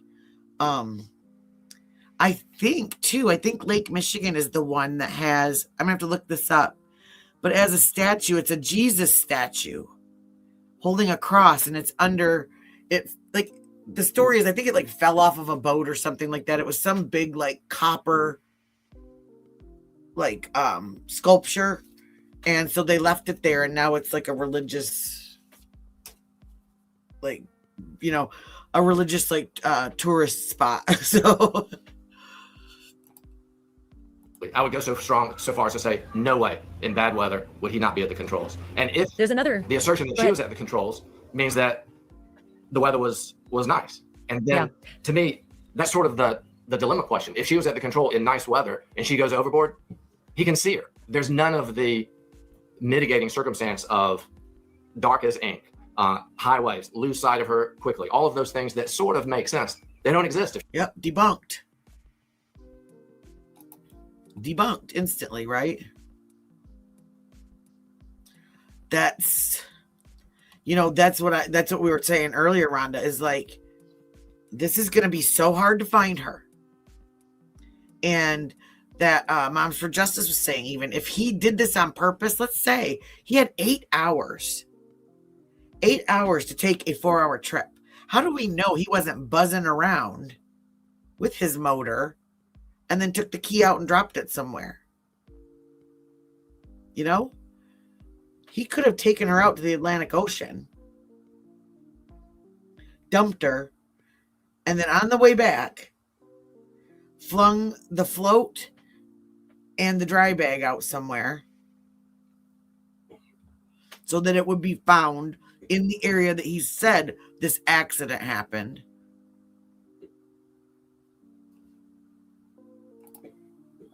She was driving. He could have seen her. And no one without panic, and no one without panic is not going to throw an anchor out. The anchor's in the bottom of the dinghy, getting in the Exactly. First thing you do when there's an emergency, throw the anchor out. way. It's impossible to, the anchor wasn't stowed and I didn't think of it, I didn't see it. The anchor's in the bottom of the dinghy, in the way. Exactly. In daylight. It's right at your feet. Yeah. It's actually Right there. Right by the life jackets, the flotation devices. Supposedly on the side of the boat, I believe, that she supposedly bounced out of. hard to step around. In It's daylight. big. It's a big anchor, Right. you know, yay big. It's big and it's in your way. In daylight, without panic and without intoxication. A dry bag is like a sealed bag that you keep like documents in, keys, wallet, things like that. And it seals up so that if it falls in the water, it keeps everything inside dry. We got to get you one of those extenders, because that's what I had to do with mine, because it was like it kept switching between 2G and 5G all the time, and then it cut out. And we actually have 5 TVs on it, a computer, 4 phones, and 2 tablets, and it's still, I have a 16-year-old, so he's got like 4 devices going at all times. And that everybody will do exactly that. Throw out the anchor. Maybe with a little frustration. Maybe with a little, oh, damn it, we got a little situation to resolve. In good weather. If she was driving and it was good weather, it would be almost a non-event. Throw out the anchor. She swims to the boat. Exactly. Plop. You go get her. Or let her swim back and you're good. No harm, no foul. Let me ask you another issue about his story that I think has changed since we've learned more from our prior interview. Since we spoke with you last, we learned from the last known photo of Lynette alive that she was wearing a light green bathing suit cover-up. That's not something we knew before. What did Brian tell you when you asked him, very specifically, as a search and... Yes, and we were talking about this earlier. All the guy said earlier was he kept saying that she was in a black 2-piece bathing suit, right? That's all he said, black 2-piece bathing suit. But then everybody saw the pictures of her in a green bathing suit cover-up. Rescue representative, what was your wife wearing when you last saw her? Yeah, on Sunday morning, early in the vicinity of 6:30 or 7 o'clock, out in the area where he said the incident took place, me and others are on the dock, and we repeat what we had already been told. What was she wearing? And the answer was a 2-piece black bathing suit. I'm 100% confident that that's what he said. Partially because when he said that, and I'll be honest, shame on me, when he said that, I thought that's odd. Women less than 30 don't walk around at a seaside. No. You sit in your chair, you got your cover up on. You sit down in your chair, you take it off, and you lay there and you suck everything in. And you make sure everything's pointing in the direction it's supposed to. You get your thighs where they need to be. And then before you get up and walk anywhere, you grab that cover up, you put it on, and then you stand up. Am I right? A place like the Abaco Inn, without a cover up. So that struck me as odd, but I wasn't thinking investigation. I was thinking Experience. Just what are we looking for? He said it was a 2-piece black bathing suit, and so we did. Now, Did he say that multiple times? I mean, he must have been asked multiple times. Well, that's what it is it's like, because my office is down in the basement, and then we've got the top floor. That's what I have. It's an extender. And it separates 2G and 5G out instead of letting... we have the highest speed internet. We just have a lot of stuff going on. What was the last thing you remember seeing her in? What was she wearing? And never once did he say anything other than a 2-piece black bathing suit. That's right. The only thing I can attest to is I clearly remember one time on the bow of the search boat. Now, I heard it as a searcher multiple times. I heard him say it one time. And what does that mean? I heard it as a searcher multiple. Tell me about that. As a searcher, people telling each other, what are we looking for? We have a text message that says, woman fell over, black bathing suit, that kind of thing. But no green cover up. No green cover up. And you would think, again, if you're frantically thinking that your wife is lost and there's a possibility they can find her, you're going to remember everything that she had on. At all, from beginning to end. So he didn't say it to you that she was wearing a green cover up, and he didn't say it to anybody else of record that she was wearing a green cover up, so that could get into the zeitgeist and help people find her. If he said it to somebody else, it did not get into the zeitgeist. Yeah, and it would have, right? It would have. If he'd said it to someone else in the search team or with the police, you all would have. And funny thing, because wouldn't you think that if she's wearing green, she'd be easier to spot, right? Versus a black bathing suit in the water or even on the shore. Would have known. Yeah, on that morning, that was a critical incident. Maybe to the good is that because he said the float that we were looking for was a bright green, we were attuned to green. So if we had seen the green cover up, then we would have zeroed in on it because it looked like the float. So I don't think that we actually lost an opportunity to search effectively. But he definitely, on Sunday morning, said nothing about the cover up. It was only a black two-piece. I want to drill down a little more than we did last interview, and that is that he mentioned to you he was absolutely not intoxicated. Like, you characterize for me the discussion. And I find that hard to believe. They were drinking all afternoon at that sandbar bar, that Tahiti Beach, and laying in the sun. And then the 4 beers out of the 12 pack in the boat. But now, granted, we don't know when those were drank. Those could have been days before. They could have been, like we said, road beers. I mean, we don't know that. But, and 2 rum and cokes. And something else that nobody said, but I've noticed, they didn't talk about them going anywhere to eat. So alcohol all day on the sun, on the water, not eating. Because they didn't eat at this Abaco Inn. They just had 2 rum and cokes each. About, when he was all confused and didn't know where she went over and couldn't really pinpoint the location. Did you talk about alcohol? And if so, what did he say? We did not talk about alcohol. He did express that confusion and not being able to figure out what happened. As you say, I concluded that he must have been very intoxicated. It was the demeanor of someone who may have been very intoxicated. Then subsequently, when I came to understand that they apparently only had 2 drinks spread out over a period of time, and when Ken, the bartender, said that, I'm characterizing Ken's words, no, I wouldn't call him drunk, maybe tipsy at most. That makes me think that surprised you. That makes me think. But another thing is, tipsy on dry land and tipsy on the water are 2 different things. I haven't seen any video of the bar yet. I just saw that Moms for Justice put up a picture of where they were, not when they were there, but just a picture.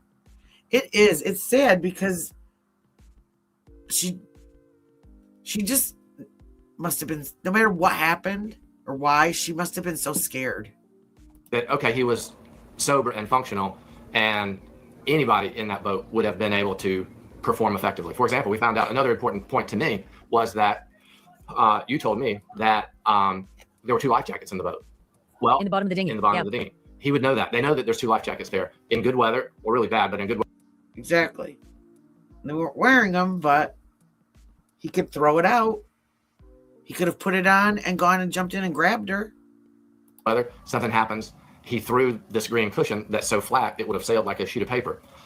Well, there's another life jacket there. You could pick that up and throw it sideways, kind of like a discus, and it would have more force, so you could get more distance on it. Or I'll give you another scenario. If the PF, if the life jacket is too light and it feels like a sail, put it on, grab the other one, jump overboard, swim to her, worry about the dinghy later. You're both safe, and you're exactly. You got your life jackets on. You can get to your sailboat now or the land together, even if you don't have the dinghy, safely. both get to shore, no problem. Or put your life jacket on, grab the other one, grab the other end of the anchor line because the anchor's in the boat and you'll be able to keep it, keep it close to you and jump over. None of that happens. I would look for the painter. I would look for the line that you tie up to the dock, and I would tie it around my ankle and swim after the person. Yeah, my scenario. Yeah, exactly.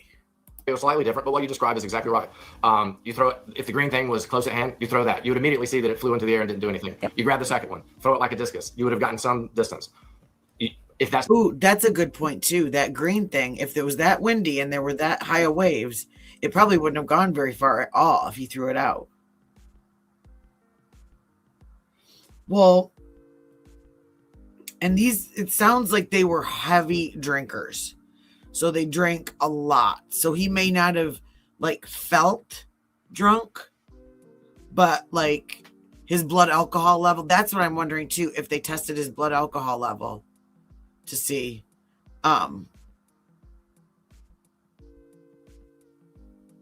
Yeah, I don't see her as being I don't see her as being some like I said too. I mean, Michigan women are built tough, and especially she was an outdoors person. She was a water person. That's a tough woman, you know? And I don't see her. She's the type of woman that's literally right there next to him. Maybe she wasn't in charge of the boat all the time, but she knew how to do everything on there. She was the first mate, technically. So not effective, again, Throw the everybody, second life jacket. I would grab the last life jacket and go over the side. And go over. And- Yeah. You're only 150 yards from shore. You're a U.S. Marine. You can manage this. Don't worry about the dinghy. You're not going to be in the middle of the ocean and both die. Right. exactly. You probably took boot camp at Paris Island. If you can get through that, you can get your wife out of, 10 feet of water.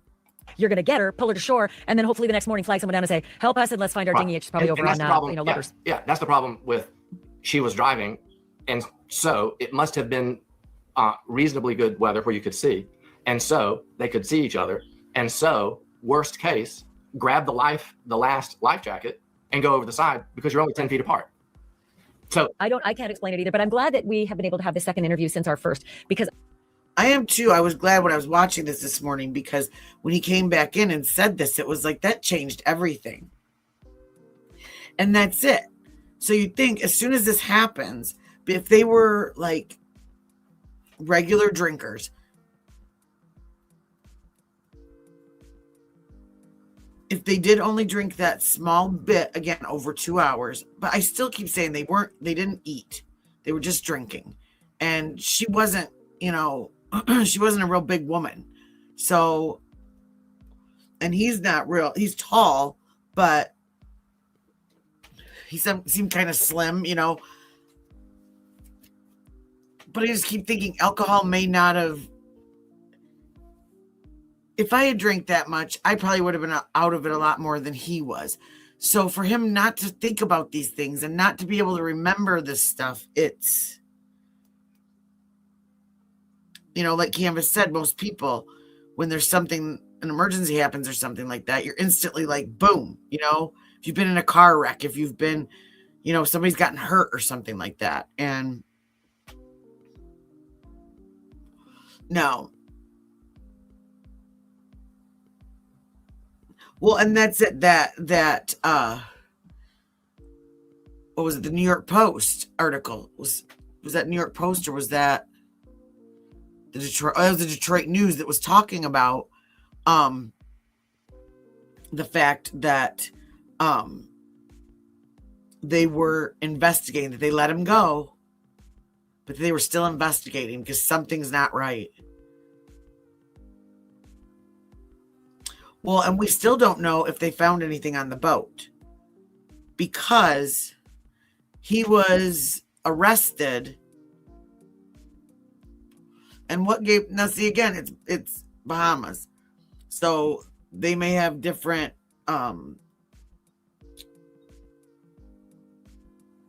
policies as far as what needs for probable cause to be able to arrest someone. And I think the boat story is all bull too. Yeah. No, he was arrested. And then he was taken back to the sailboat. And that's when he fell into the water.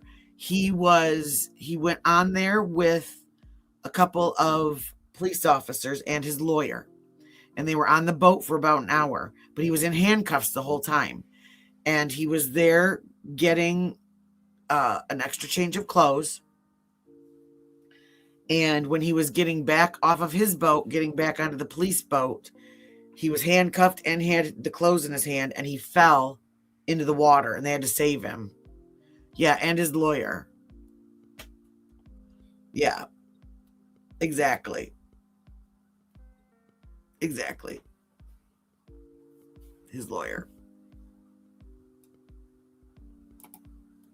And let me find it. Is it this one?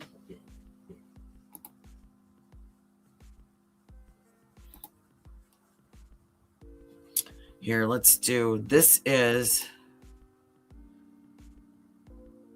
he did an interview with the Today Show, because that's also what you do when your wife is lost in the Bahamas and you have vowed to search for her. Is that's the other thing. When he was let go, he kept saying he's never leaving the island until he finds her. He's staying, he's going to search, he's going to do this, he's going to do that. And then he gets out of jail, and instead he runs back to California where his sick mother is, that now all of a sudden it's a priority that he is there, even though they've been sailing for 2 months and she's been sick.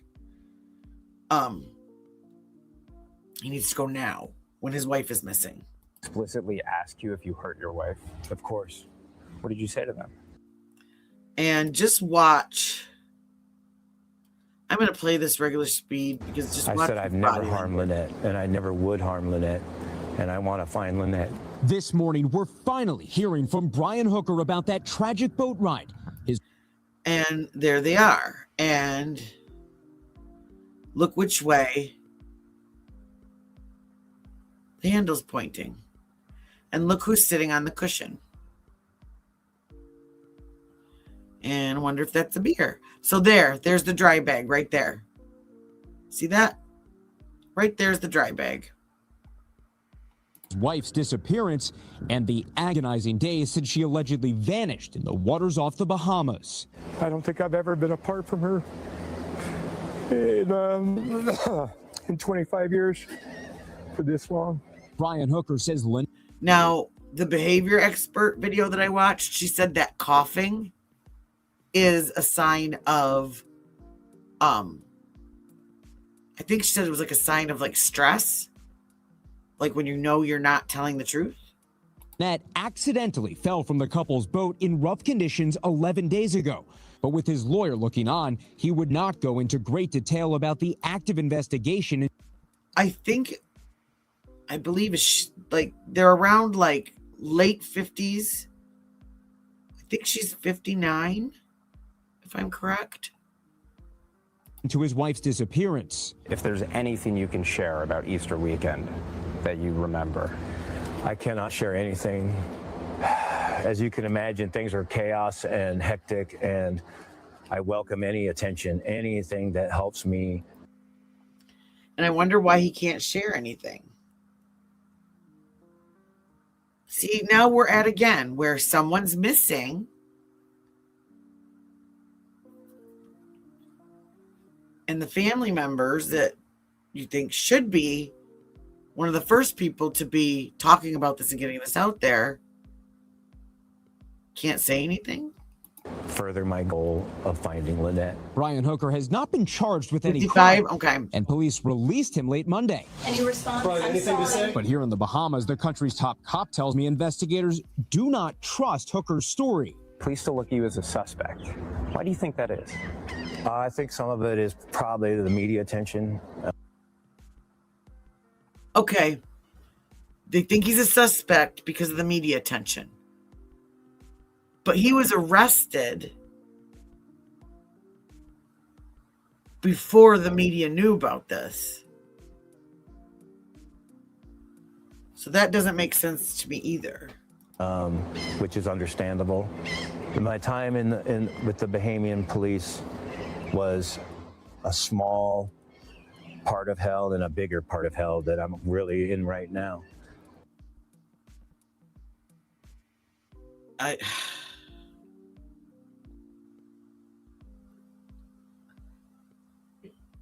Wow, this guy, I don't feel it from him. But they have to do their job. I also asked Brian about his relationship with Lynette, which has at times reportedly been volatile. What do you want people to know about your marriage with Lynette? Exactly. The media? No, the media is learning your story and that it doesn't jive because you've got a bunch of people that can read maps and that have been on a boat before and have gone out in the world. And your story's sus. That's why people think you're a suspect. Why did the police think you were a suspect? It wasn't because the media had reported on you yet. I want people to know that Lynette is my life, and we have been together almost half my life. And my life, my. We belong to each other. He says he plans to keep searching for Lynette by water and even by air if he can hire a plane. No one has told me not to stop looking, and I'm going to keep looking. So, Jesse, what? As soon as he gets back from California. Is the latest on the search and on the investigation right now? The military here tells me it is looking to suspend its search for Lynette by tomorrow. They've been analyzing factors such as tide, drift, and wind, and the reality is they are simply running out of viable places to look for her. Which makes you wonder. Well, that's what I wonder. That came into my mind, Rhonda. Did he get mad, just give her a whack and send her over the side and take off? Or did he hurt her and then go dump her further out? Or, like someone said, like I said, I think it's that MFJ said, did he dump her? Somebody was talking earlier about did he dump her on the land?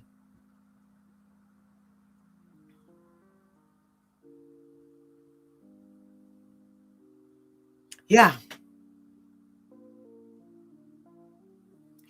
I believe he had said that he lost the oar on the return when he was trying to get to that other island.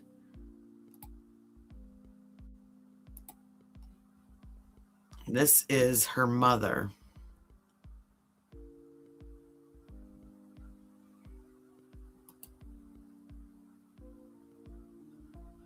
Oh, here's some more of...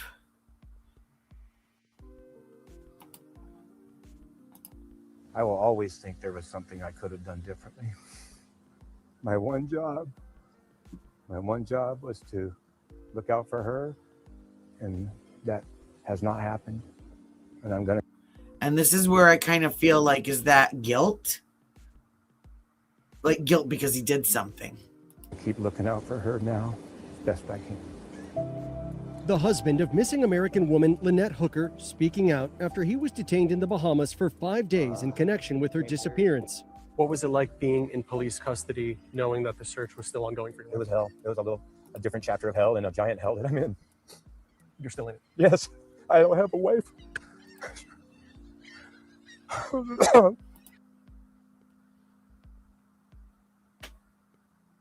And just something I'm noticing that I've noticed in a lot of cases where there is something is now it's, I don't have a wife. He's not thinking about her and that she's missing and that she's out there somewhere. He's thinking about that he doesn't have her anymore. She belongs with me. Brian Hooker was released without charges Monday. Brian, anything? She belongs to me. Their marriage was breaking apart. Their marriage was over, according to her. So that's interesting.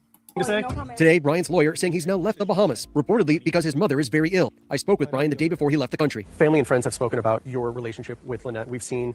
And again, yep. So did you hear that? Lawyer. That's what we're wondering. And that's it. That's it, Untamable. If she was hurt, especially if she was hurt, sangria in the water. I mean, you know. Exactly. That's what I'm thinking. He knows exactly what happened to her. He knows where she is, and he knows they're not going to find her. A police report of a domestic Look at the incident. Luckily, smile. nobody knows Like, of her in handcuffs. Is there anything that you want us to know about your relationship with Lynette? I want you to know that Lynette and I loved each other the most. We've been together almost half our lives. okay, the happiness. You're not gonna. You're good.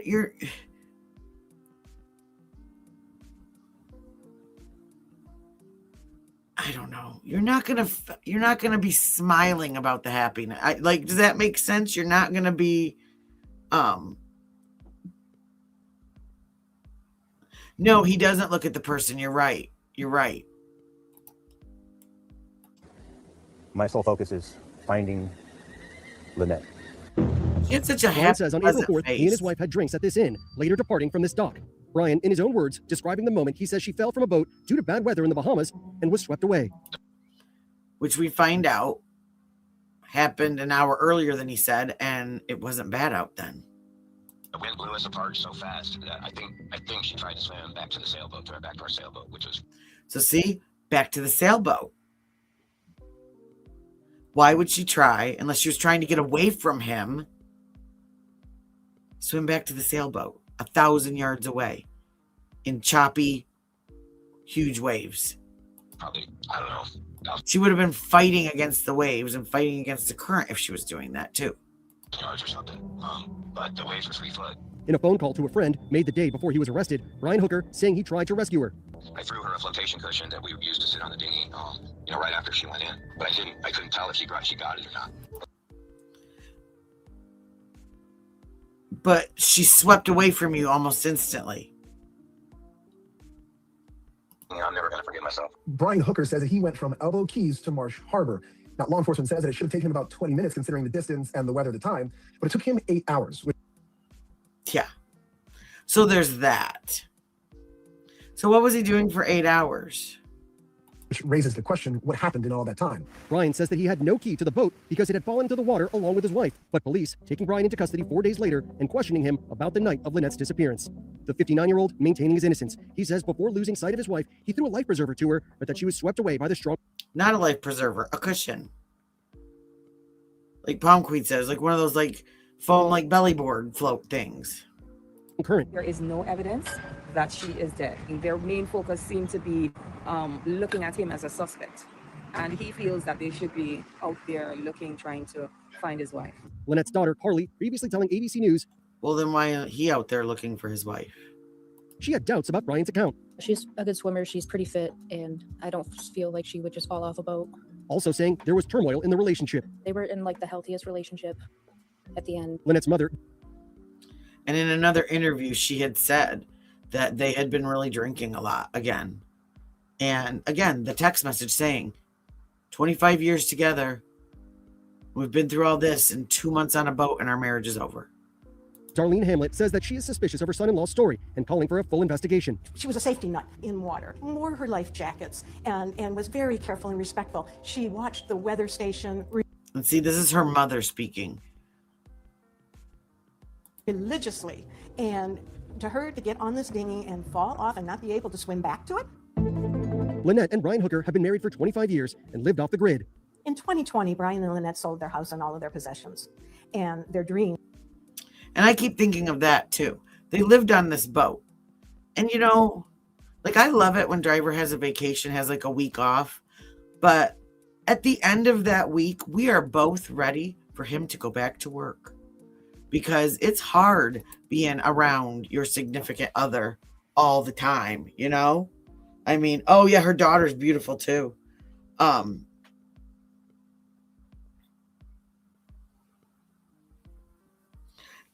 we don't know anything about what they found on the boat, what they found on the dinghy, anything yet.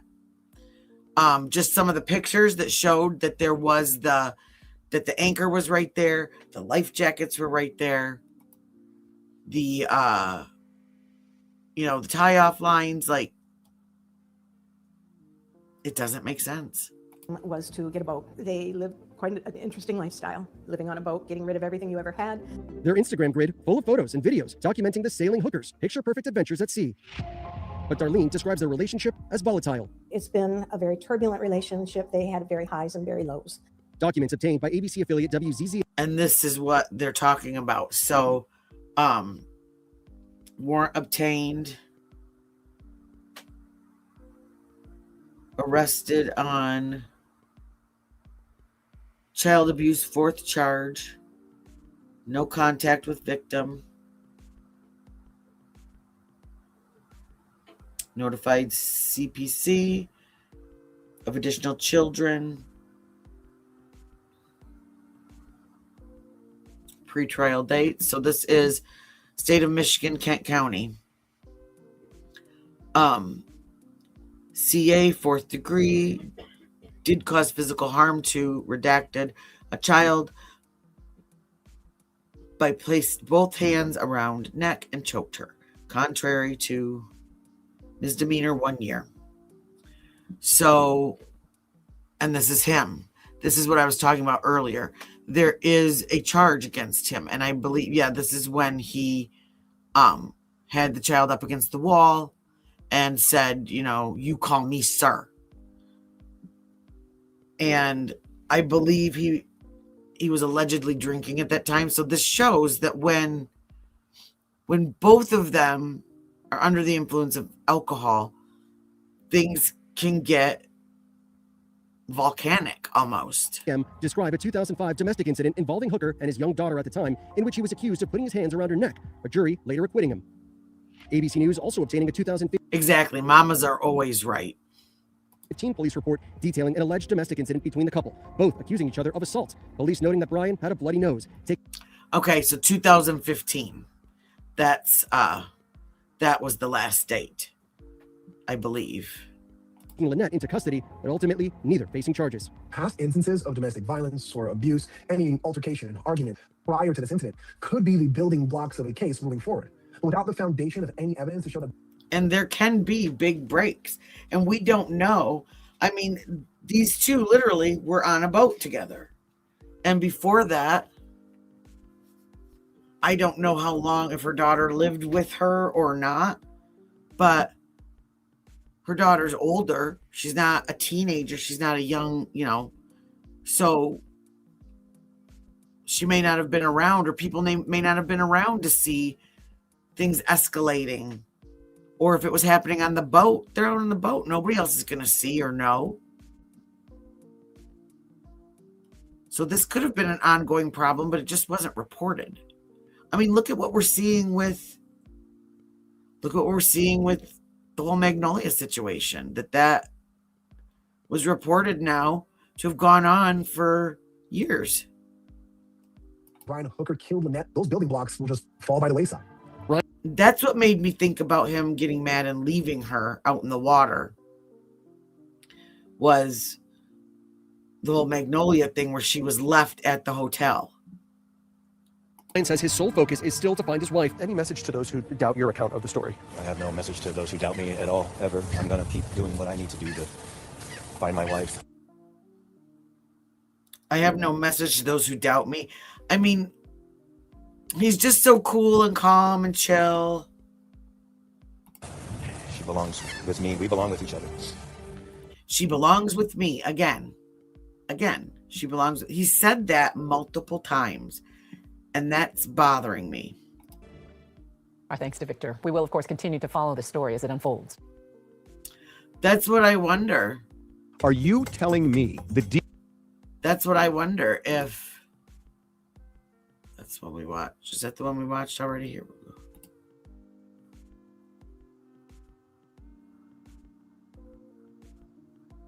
go. Access to the couple's sailboat, possibly in the next couple of days. Guys. All right, Jesse Kirsch for us there in the Bahamas. Jesse, thank you. This was before, and I believe that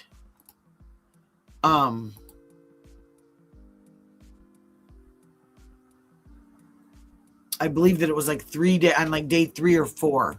I think that's what Ashley Banfield had said was when the police came out on their own and boarded the boat and were on there for a little while going through things. So let me show you this. This was True crime believer on X. Lynette Hooker's daughter speaks after her mother mysteriously vanished in the Bahamas. Lynette's husband, Brian Hooker, claims she fell off a dinghy and she has never been seen again, but things continue not to add up. This is what Carly, Lynette's daughter, and her boyfriend have to say after visiting the Bahamas, examining the route and knowing about the alleged prior domestic violence and death threats against Lynette by her husband. Where she fell in was shallow, only a couple feet deep. See, here we go. She was a great swimmer and would have been able to swim if she had to, but it's likely she would have been able to walk. They compared it to a sandbar. Brian's story makes zero sense. Brian claims he threw Lynette a foam kneeling pad, but there were life jackets in the dinghy. So again, someone else saying not only could he have thrown her the life jackets, but he could have jumped in to save her himself. Carly continues to search for answers in her mother's disappearance. She believes her stepfather is lying and something else happened. Brian Hooker was detained in the Bahamas for several days before being released and returning to the States. He did not stay to search for his wife or wait an extra day to see his stepdaughter when she arrived.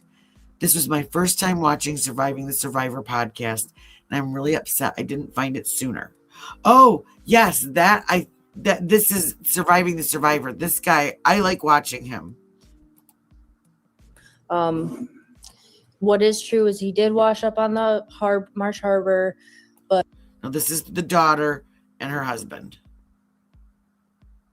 This is Carly. other than that, it's just where they went after Abacoa is just a mystery. So where she fell in at is pretty shallow. She could have swam out of the channel in its shallow water. Like, none of this makes sense. She was absolutely 100% savable. couple feet deep. So it doesn't make sense. She's a great swimmer. She's really fit. So when I went down there to see it, it just... And I think they said there are lots of little tiny like islands like around there. Like not all of them are inhabited, but there are little islands around there. She wouldn't even really needed to swim if the boat would have been properly operated. The channel is like 50 feet wide. They can go another 20 feet on each side. That was literally knee to waist deep. And FYI, now you understand where I get my Michigan accent from, because that was one thing that I thought it just kind of warmed my heart to this Carly is when she talked her little Midwest Michigan accent. And Steve, I'm glad you brought that up because that's what we've been hearing. And here's a map, and you see the different movements here. That is where if you blow it up, you can actually see the different depths. Like right on shore, it's nice and sandy. You can see all that. See, so this is where he washed ashore right here. This is the inn. Here's their sailboat. So what they had to do was leave the inn, go through this little channel, take a left to their sailboat. So if she went in right here, she could have easily swam right there to the shore or back into that channel. To swim 1,000 yards going this way is ridiculous.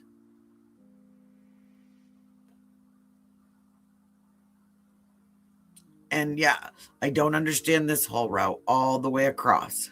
But again, they said that this only should have taken, with the conditions that he described, what, about 20 minutes, 30 minutes?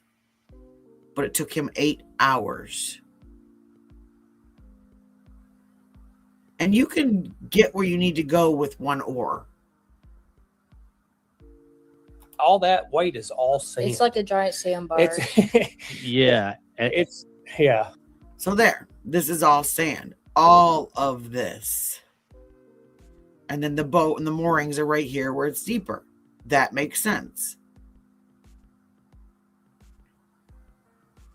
So what happened? Is this where it happened? Or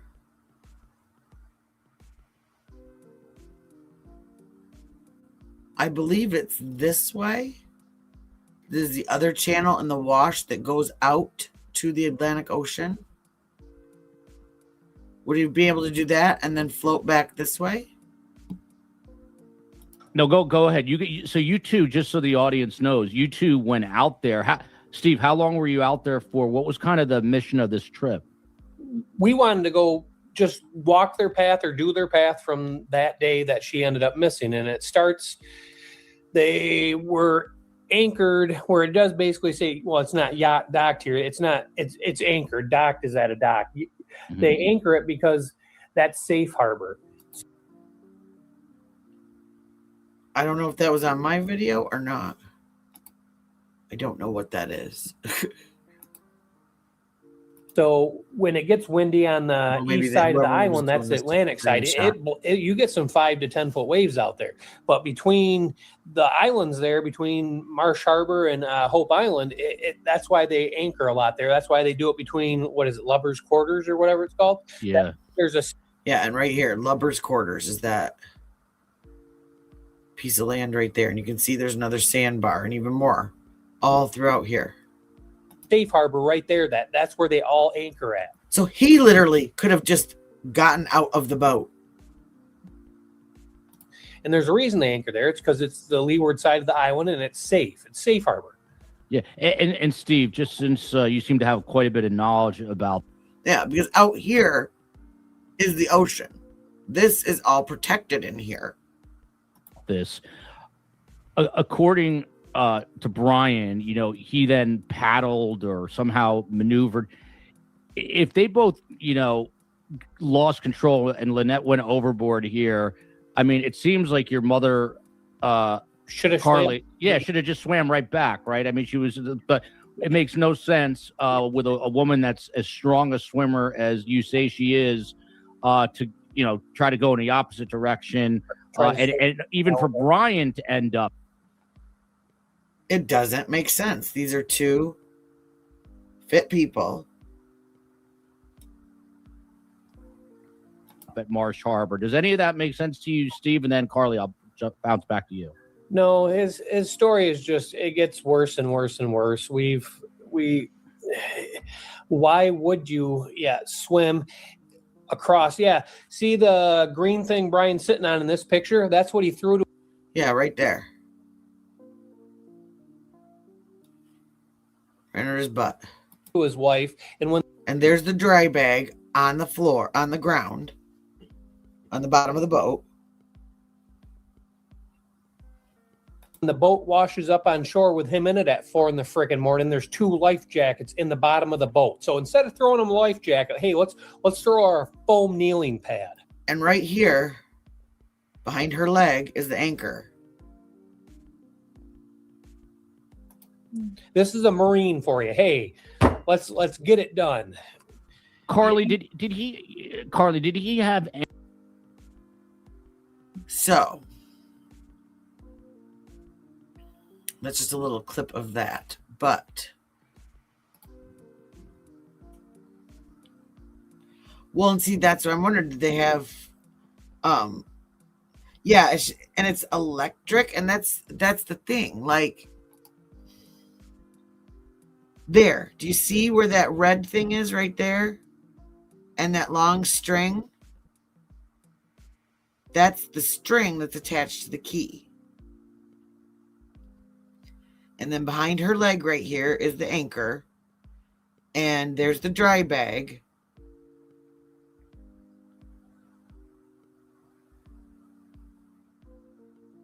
And the life jackets are like right in here somewhere. So it doesn't make sense to me.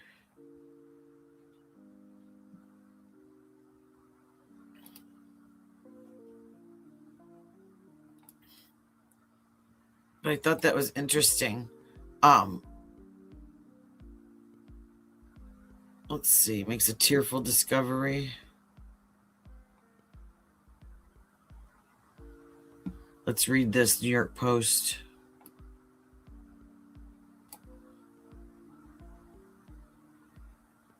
She brought home the only pieces of her mother she could find. The devastated daughter of Lynette Hooker, a 55-year-old mom who mysteriously disappeared.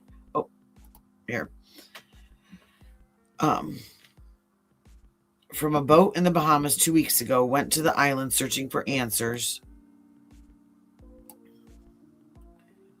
but instead left with only a few of her mother's personal items.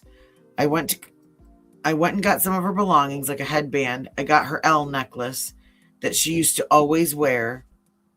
I got a picture frame I made for her, something that my grandma sewed for her. So that's odd too, that she left her necklace behind that she always wears. The daughter posted a heart-wrenching online selfie photo while aboard her flight back to Lowell, Massachusetts, showing her eyes full of tears as she wore a gold necklace and the L-shaped charm. So yes, okay, so she wasn't even living in the state. Ellsworth and her boyfriend spent 2 days last week retracing her mother's last known movements, and she said they became even more convinced that Lynette's longtime husband, Brian Hooker, 58, wasn't telling the full truth about what happened when she disappeared in the waters between Abaco Island and Elbow Cay. So it's just, yeah, that's just a little baby one. We had our outboard motor, and then we had a trolling motor that we could put down in. And our trolling motor went, maybe. And if it was choppy out, it was rough. It was going slow, and yeah. I'm glad that I saw that map, because that was when you look at that and you see how shallow it was, that was all pretty much sandbar. I almost feel like if she went in the water, she couldn't have been conscious. Oh, absolutely. I think so too. I said she couldn't have been conscious if she went in the water, because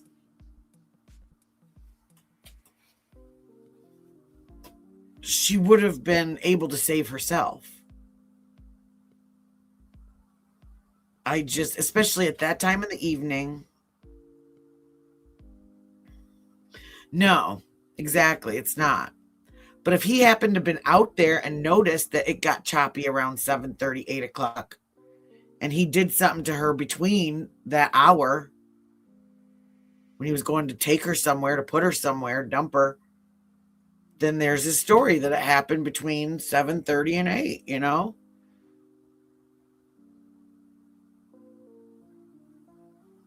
Oh, wow. At first I thought it was a misprint, because there's a Lowell, Michigan that's right. It's just east of Grand Rapids and Kent County. Grand Rapids and all of that's in Kent County. But yeah, Massachusetts. I found that there's a lot of like twin names on cities in certain states. And that's it. And a 20 to 30-minute drift, when literally, like I said, there were times when he could have just stepped right out of the boat. I mean, that's not one of those like forehead palm moments, like, oh, no, I didn't even realize, I mean, you've been through this area. You hooked your boat to a mooring in a certain area because of that.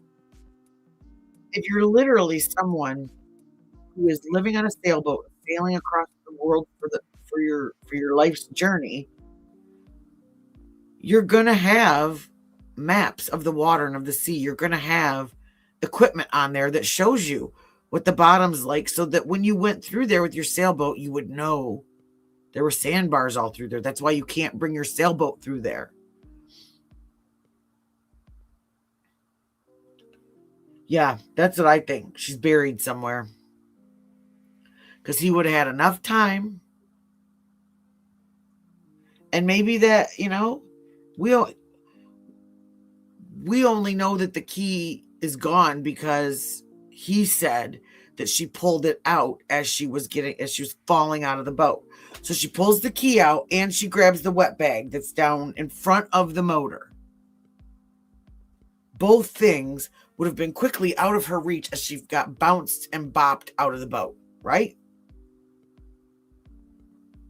So did he, like I said, do all this stuff? Did he do something to her?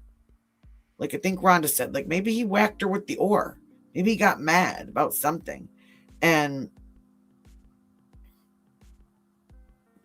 see, that's another thing too, is some of these sandbars, yes, when the tide goes low, you have this nice little beach area. And then when the tide goes high, it's gone. In fact, I just watched a Below Deck episode from last season where it was like a disappearing beach like that.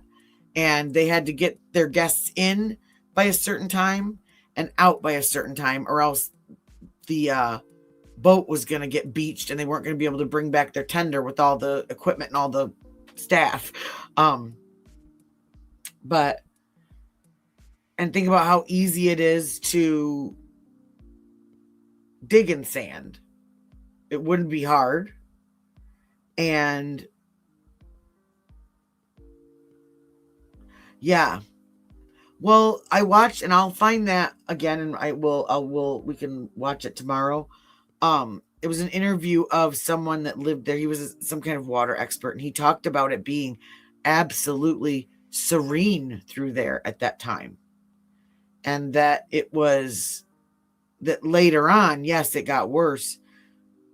And I believe he also said that the wave warnings were for the ocean, the Atlantic Ocean, not that little like protected area that they were in.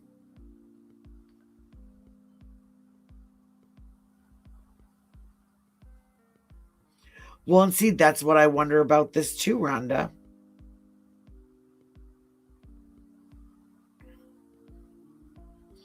Well, it supposedly happened. He said between like 7:30 and 8 o'clock. That when they left, it was dusk.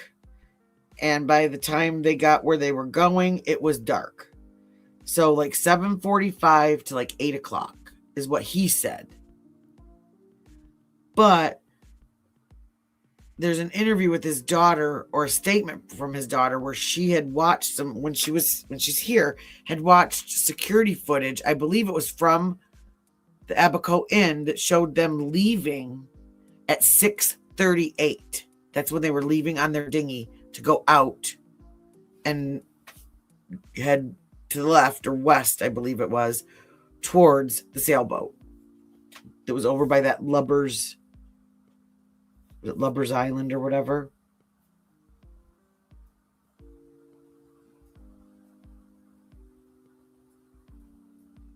Well, and see, he could have gotten right to that part and not had to go out far to dump her and get her washed into the tides of the sea, of the ocean, and then just boop, boop, boop, back. Fling the cushion, fling the dry bag out. That key literally could have been dropped 6 feet from the shore of that marina, getting into that marina, where he docked in the marina. We don't know that she actually took that key over. We don't know that she grabbed that bag. It seems weird. You'd think that she just would have been stunned, would have been trying to grab the side of the boat, and that, if anything, and that would have been it.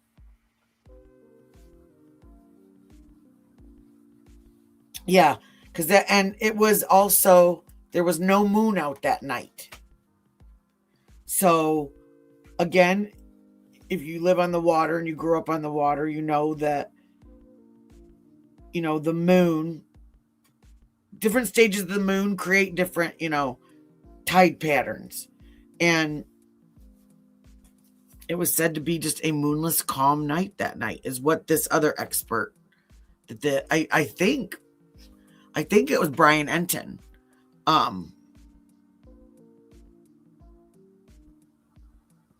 Low tide, 4:20 p.m. So the tide would have already gone back out.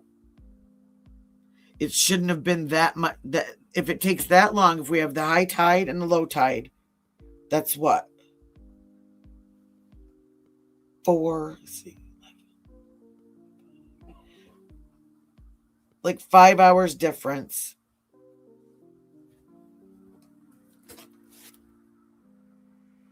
The tide wouldn't have rose that high to where, again, like his daughter and son-in-law or her boyfriend said, it still would have been shallow out there and calm.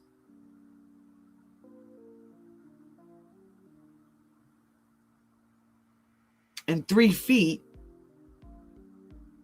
exactly. And so you figure, say what, 5 p.m., round it off, 5 p.m. to 10 a.m.,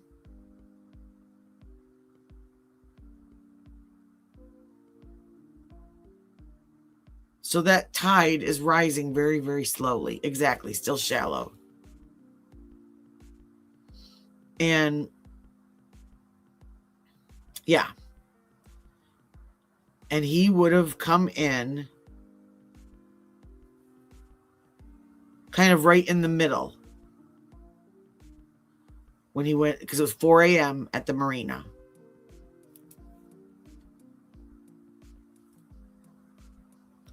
I don't know. I don't believe his story. Like I said, if somehow, some way it's proven that that's exactly what happened, then I'll apologize. But I don't think so. I don't think so. And it's sad. Yeah. Yep.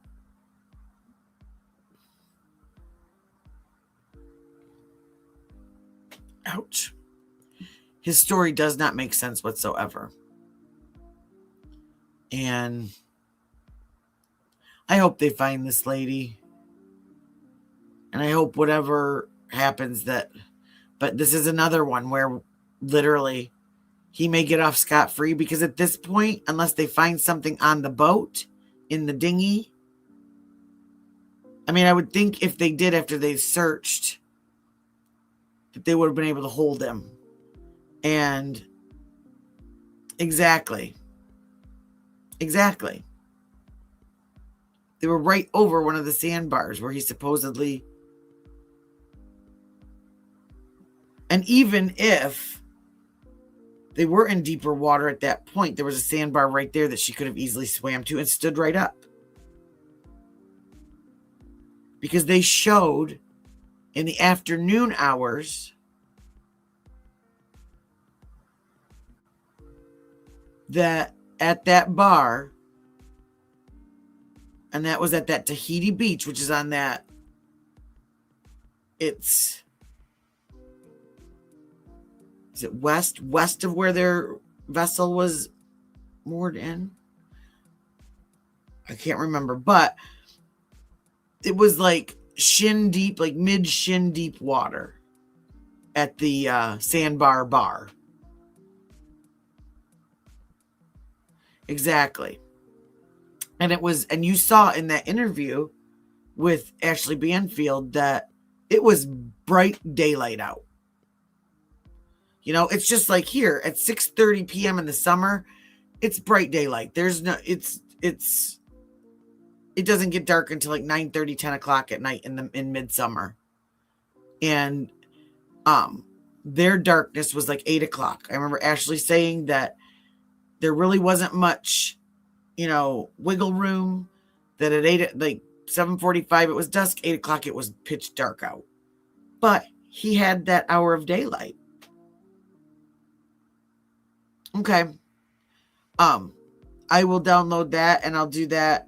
Tomorrow we can do the, I've got a good visual for Anatomy of the Wave. Show what I was talking about earlier. But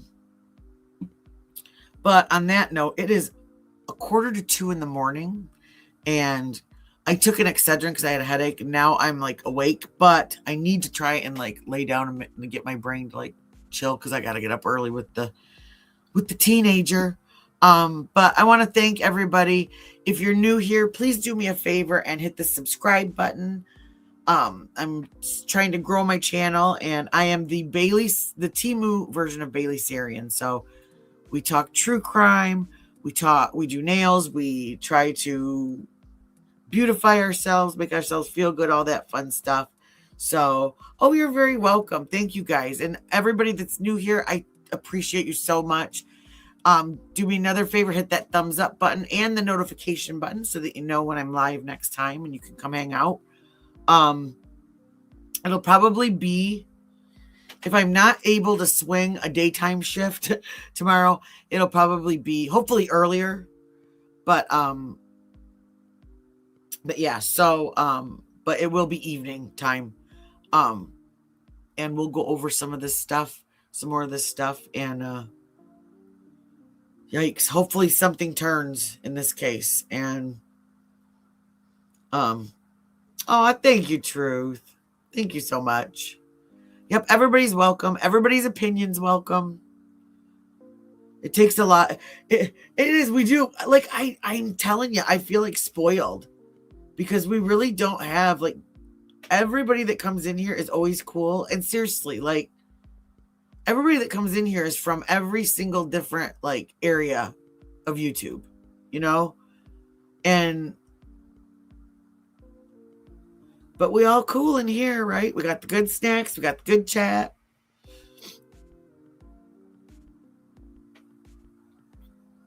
Oh, it does. That was my banner. Yes.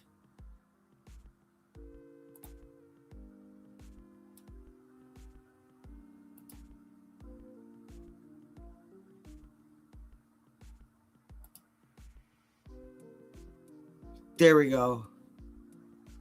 Oh, but that's supposed to be a period. Oh, man, I cannot type tonight. Oh, thank you, Nadia. No, we don't. It is, but you know, we are definitely a mixed bag in here, but I love it because, like, everybody's cool. Everybody gets along. We get some really good theories on some of these cases that we go over too. And this one is,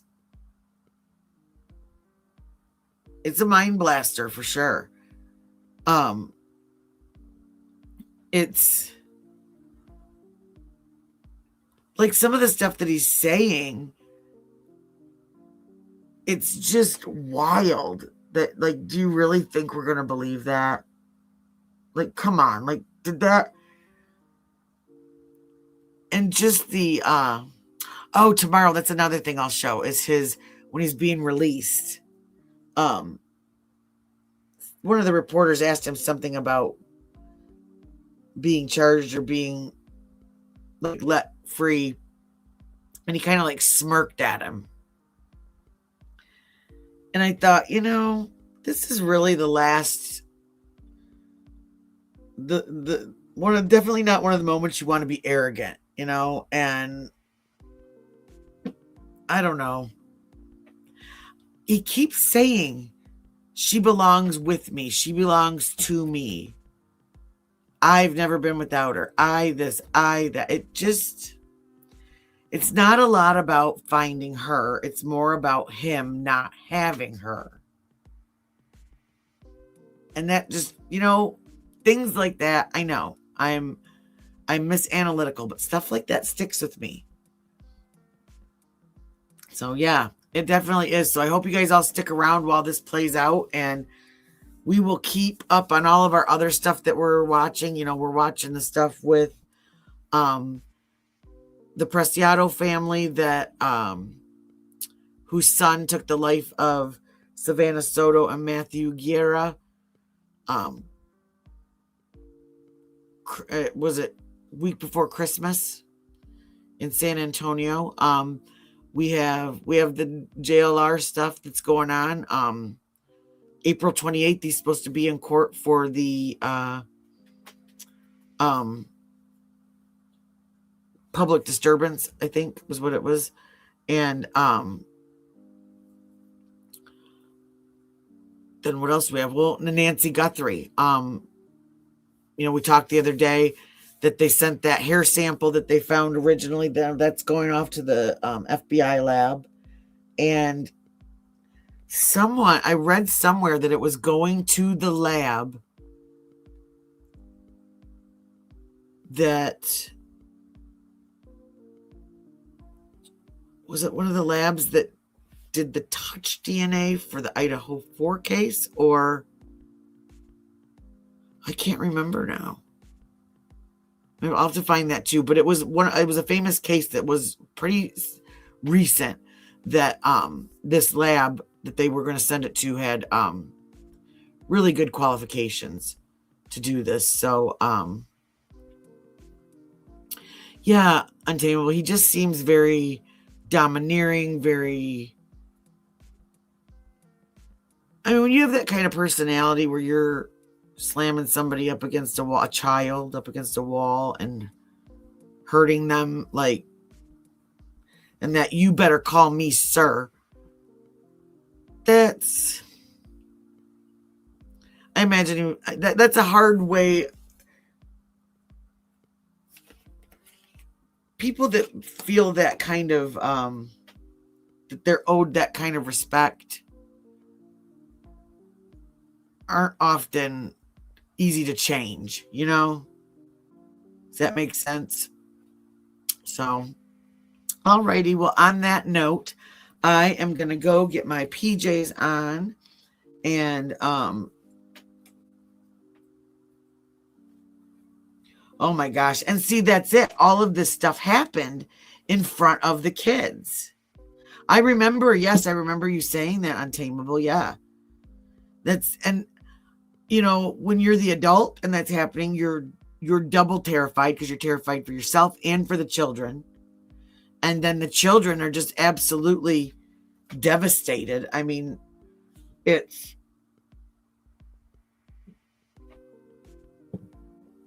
that in itself is abuse too.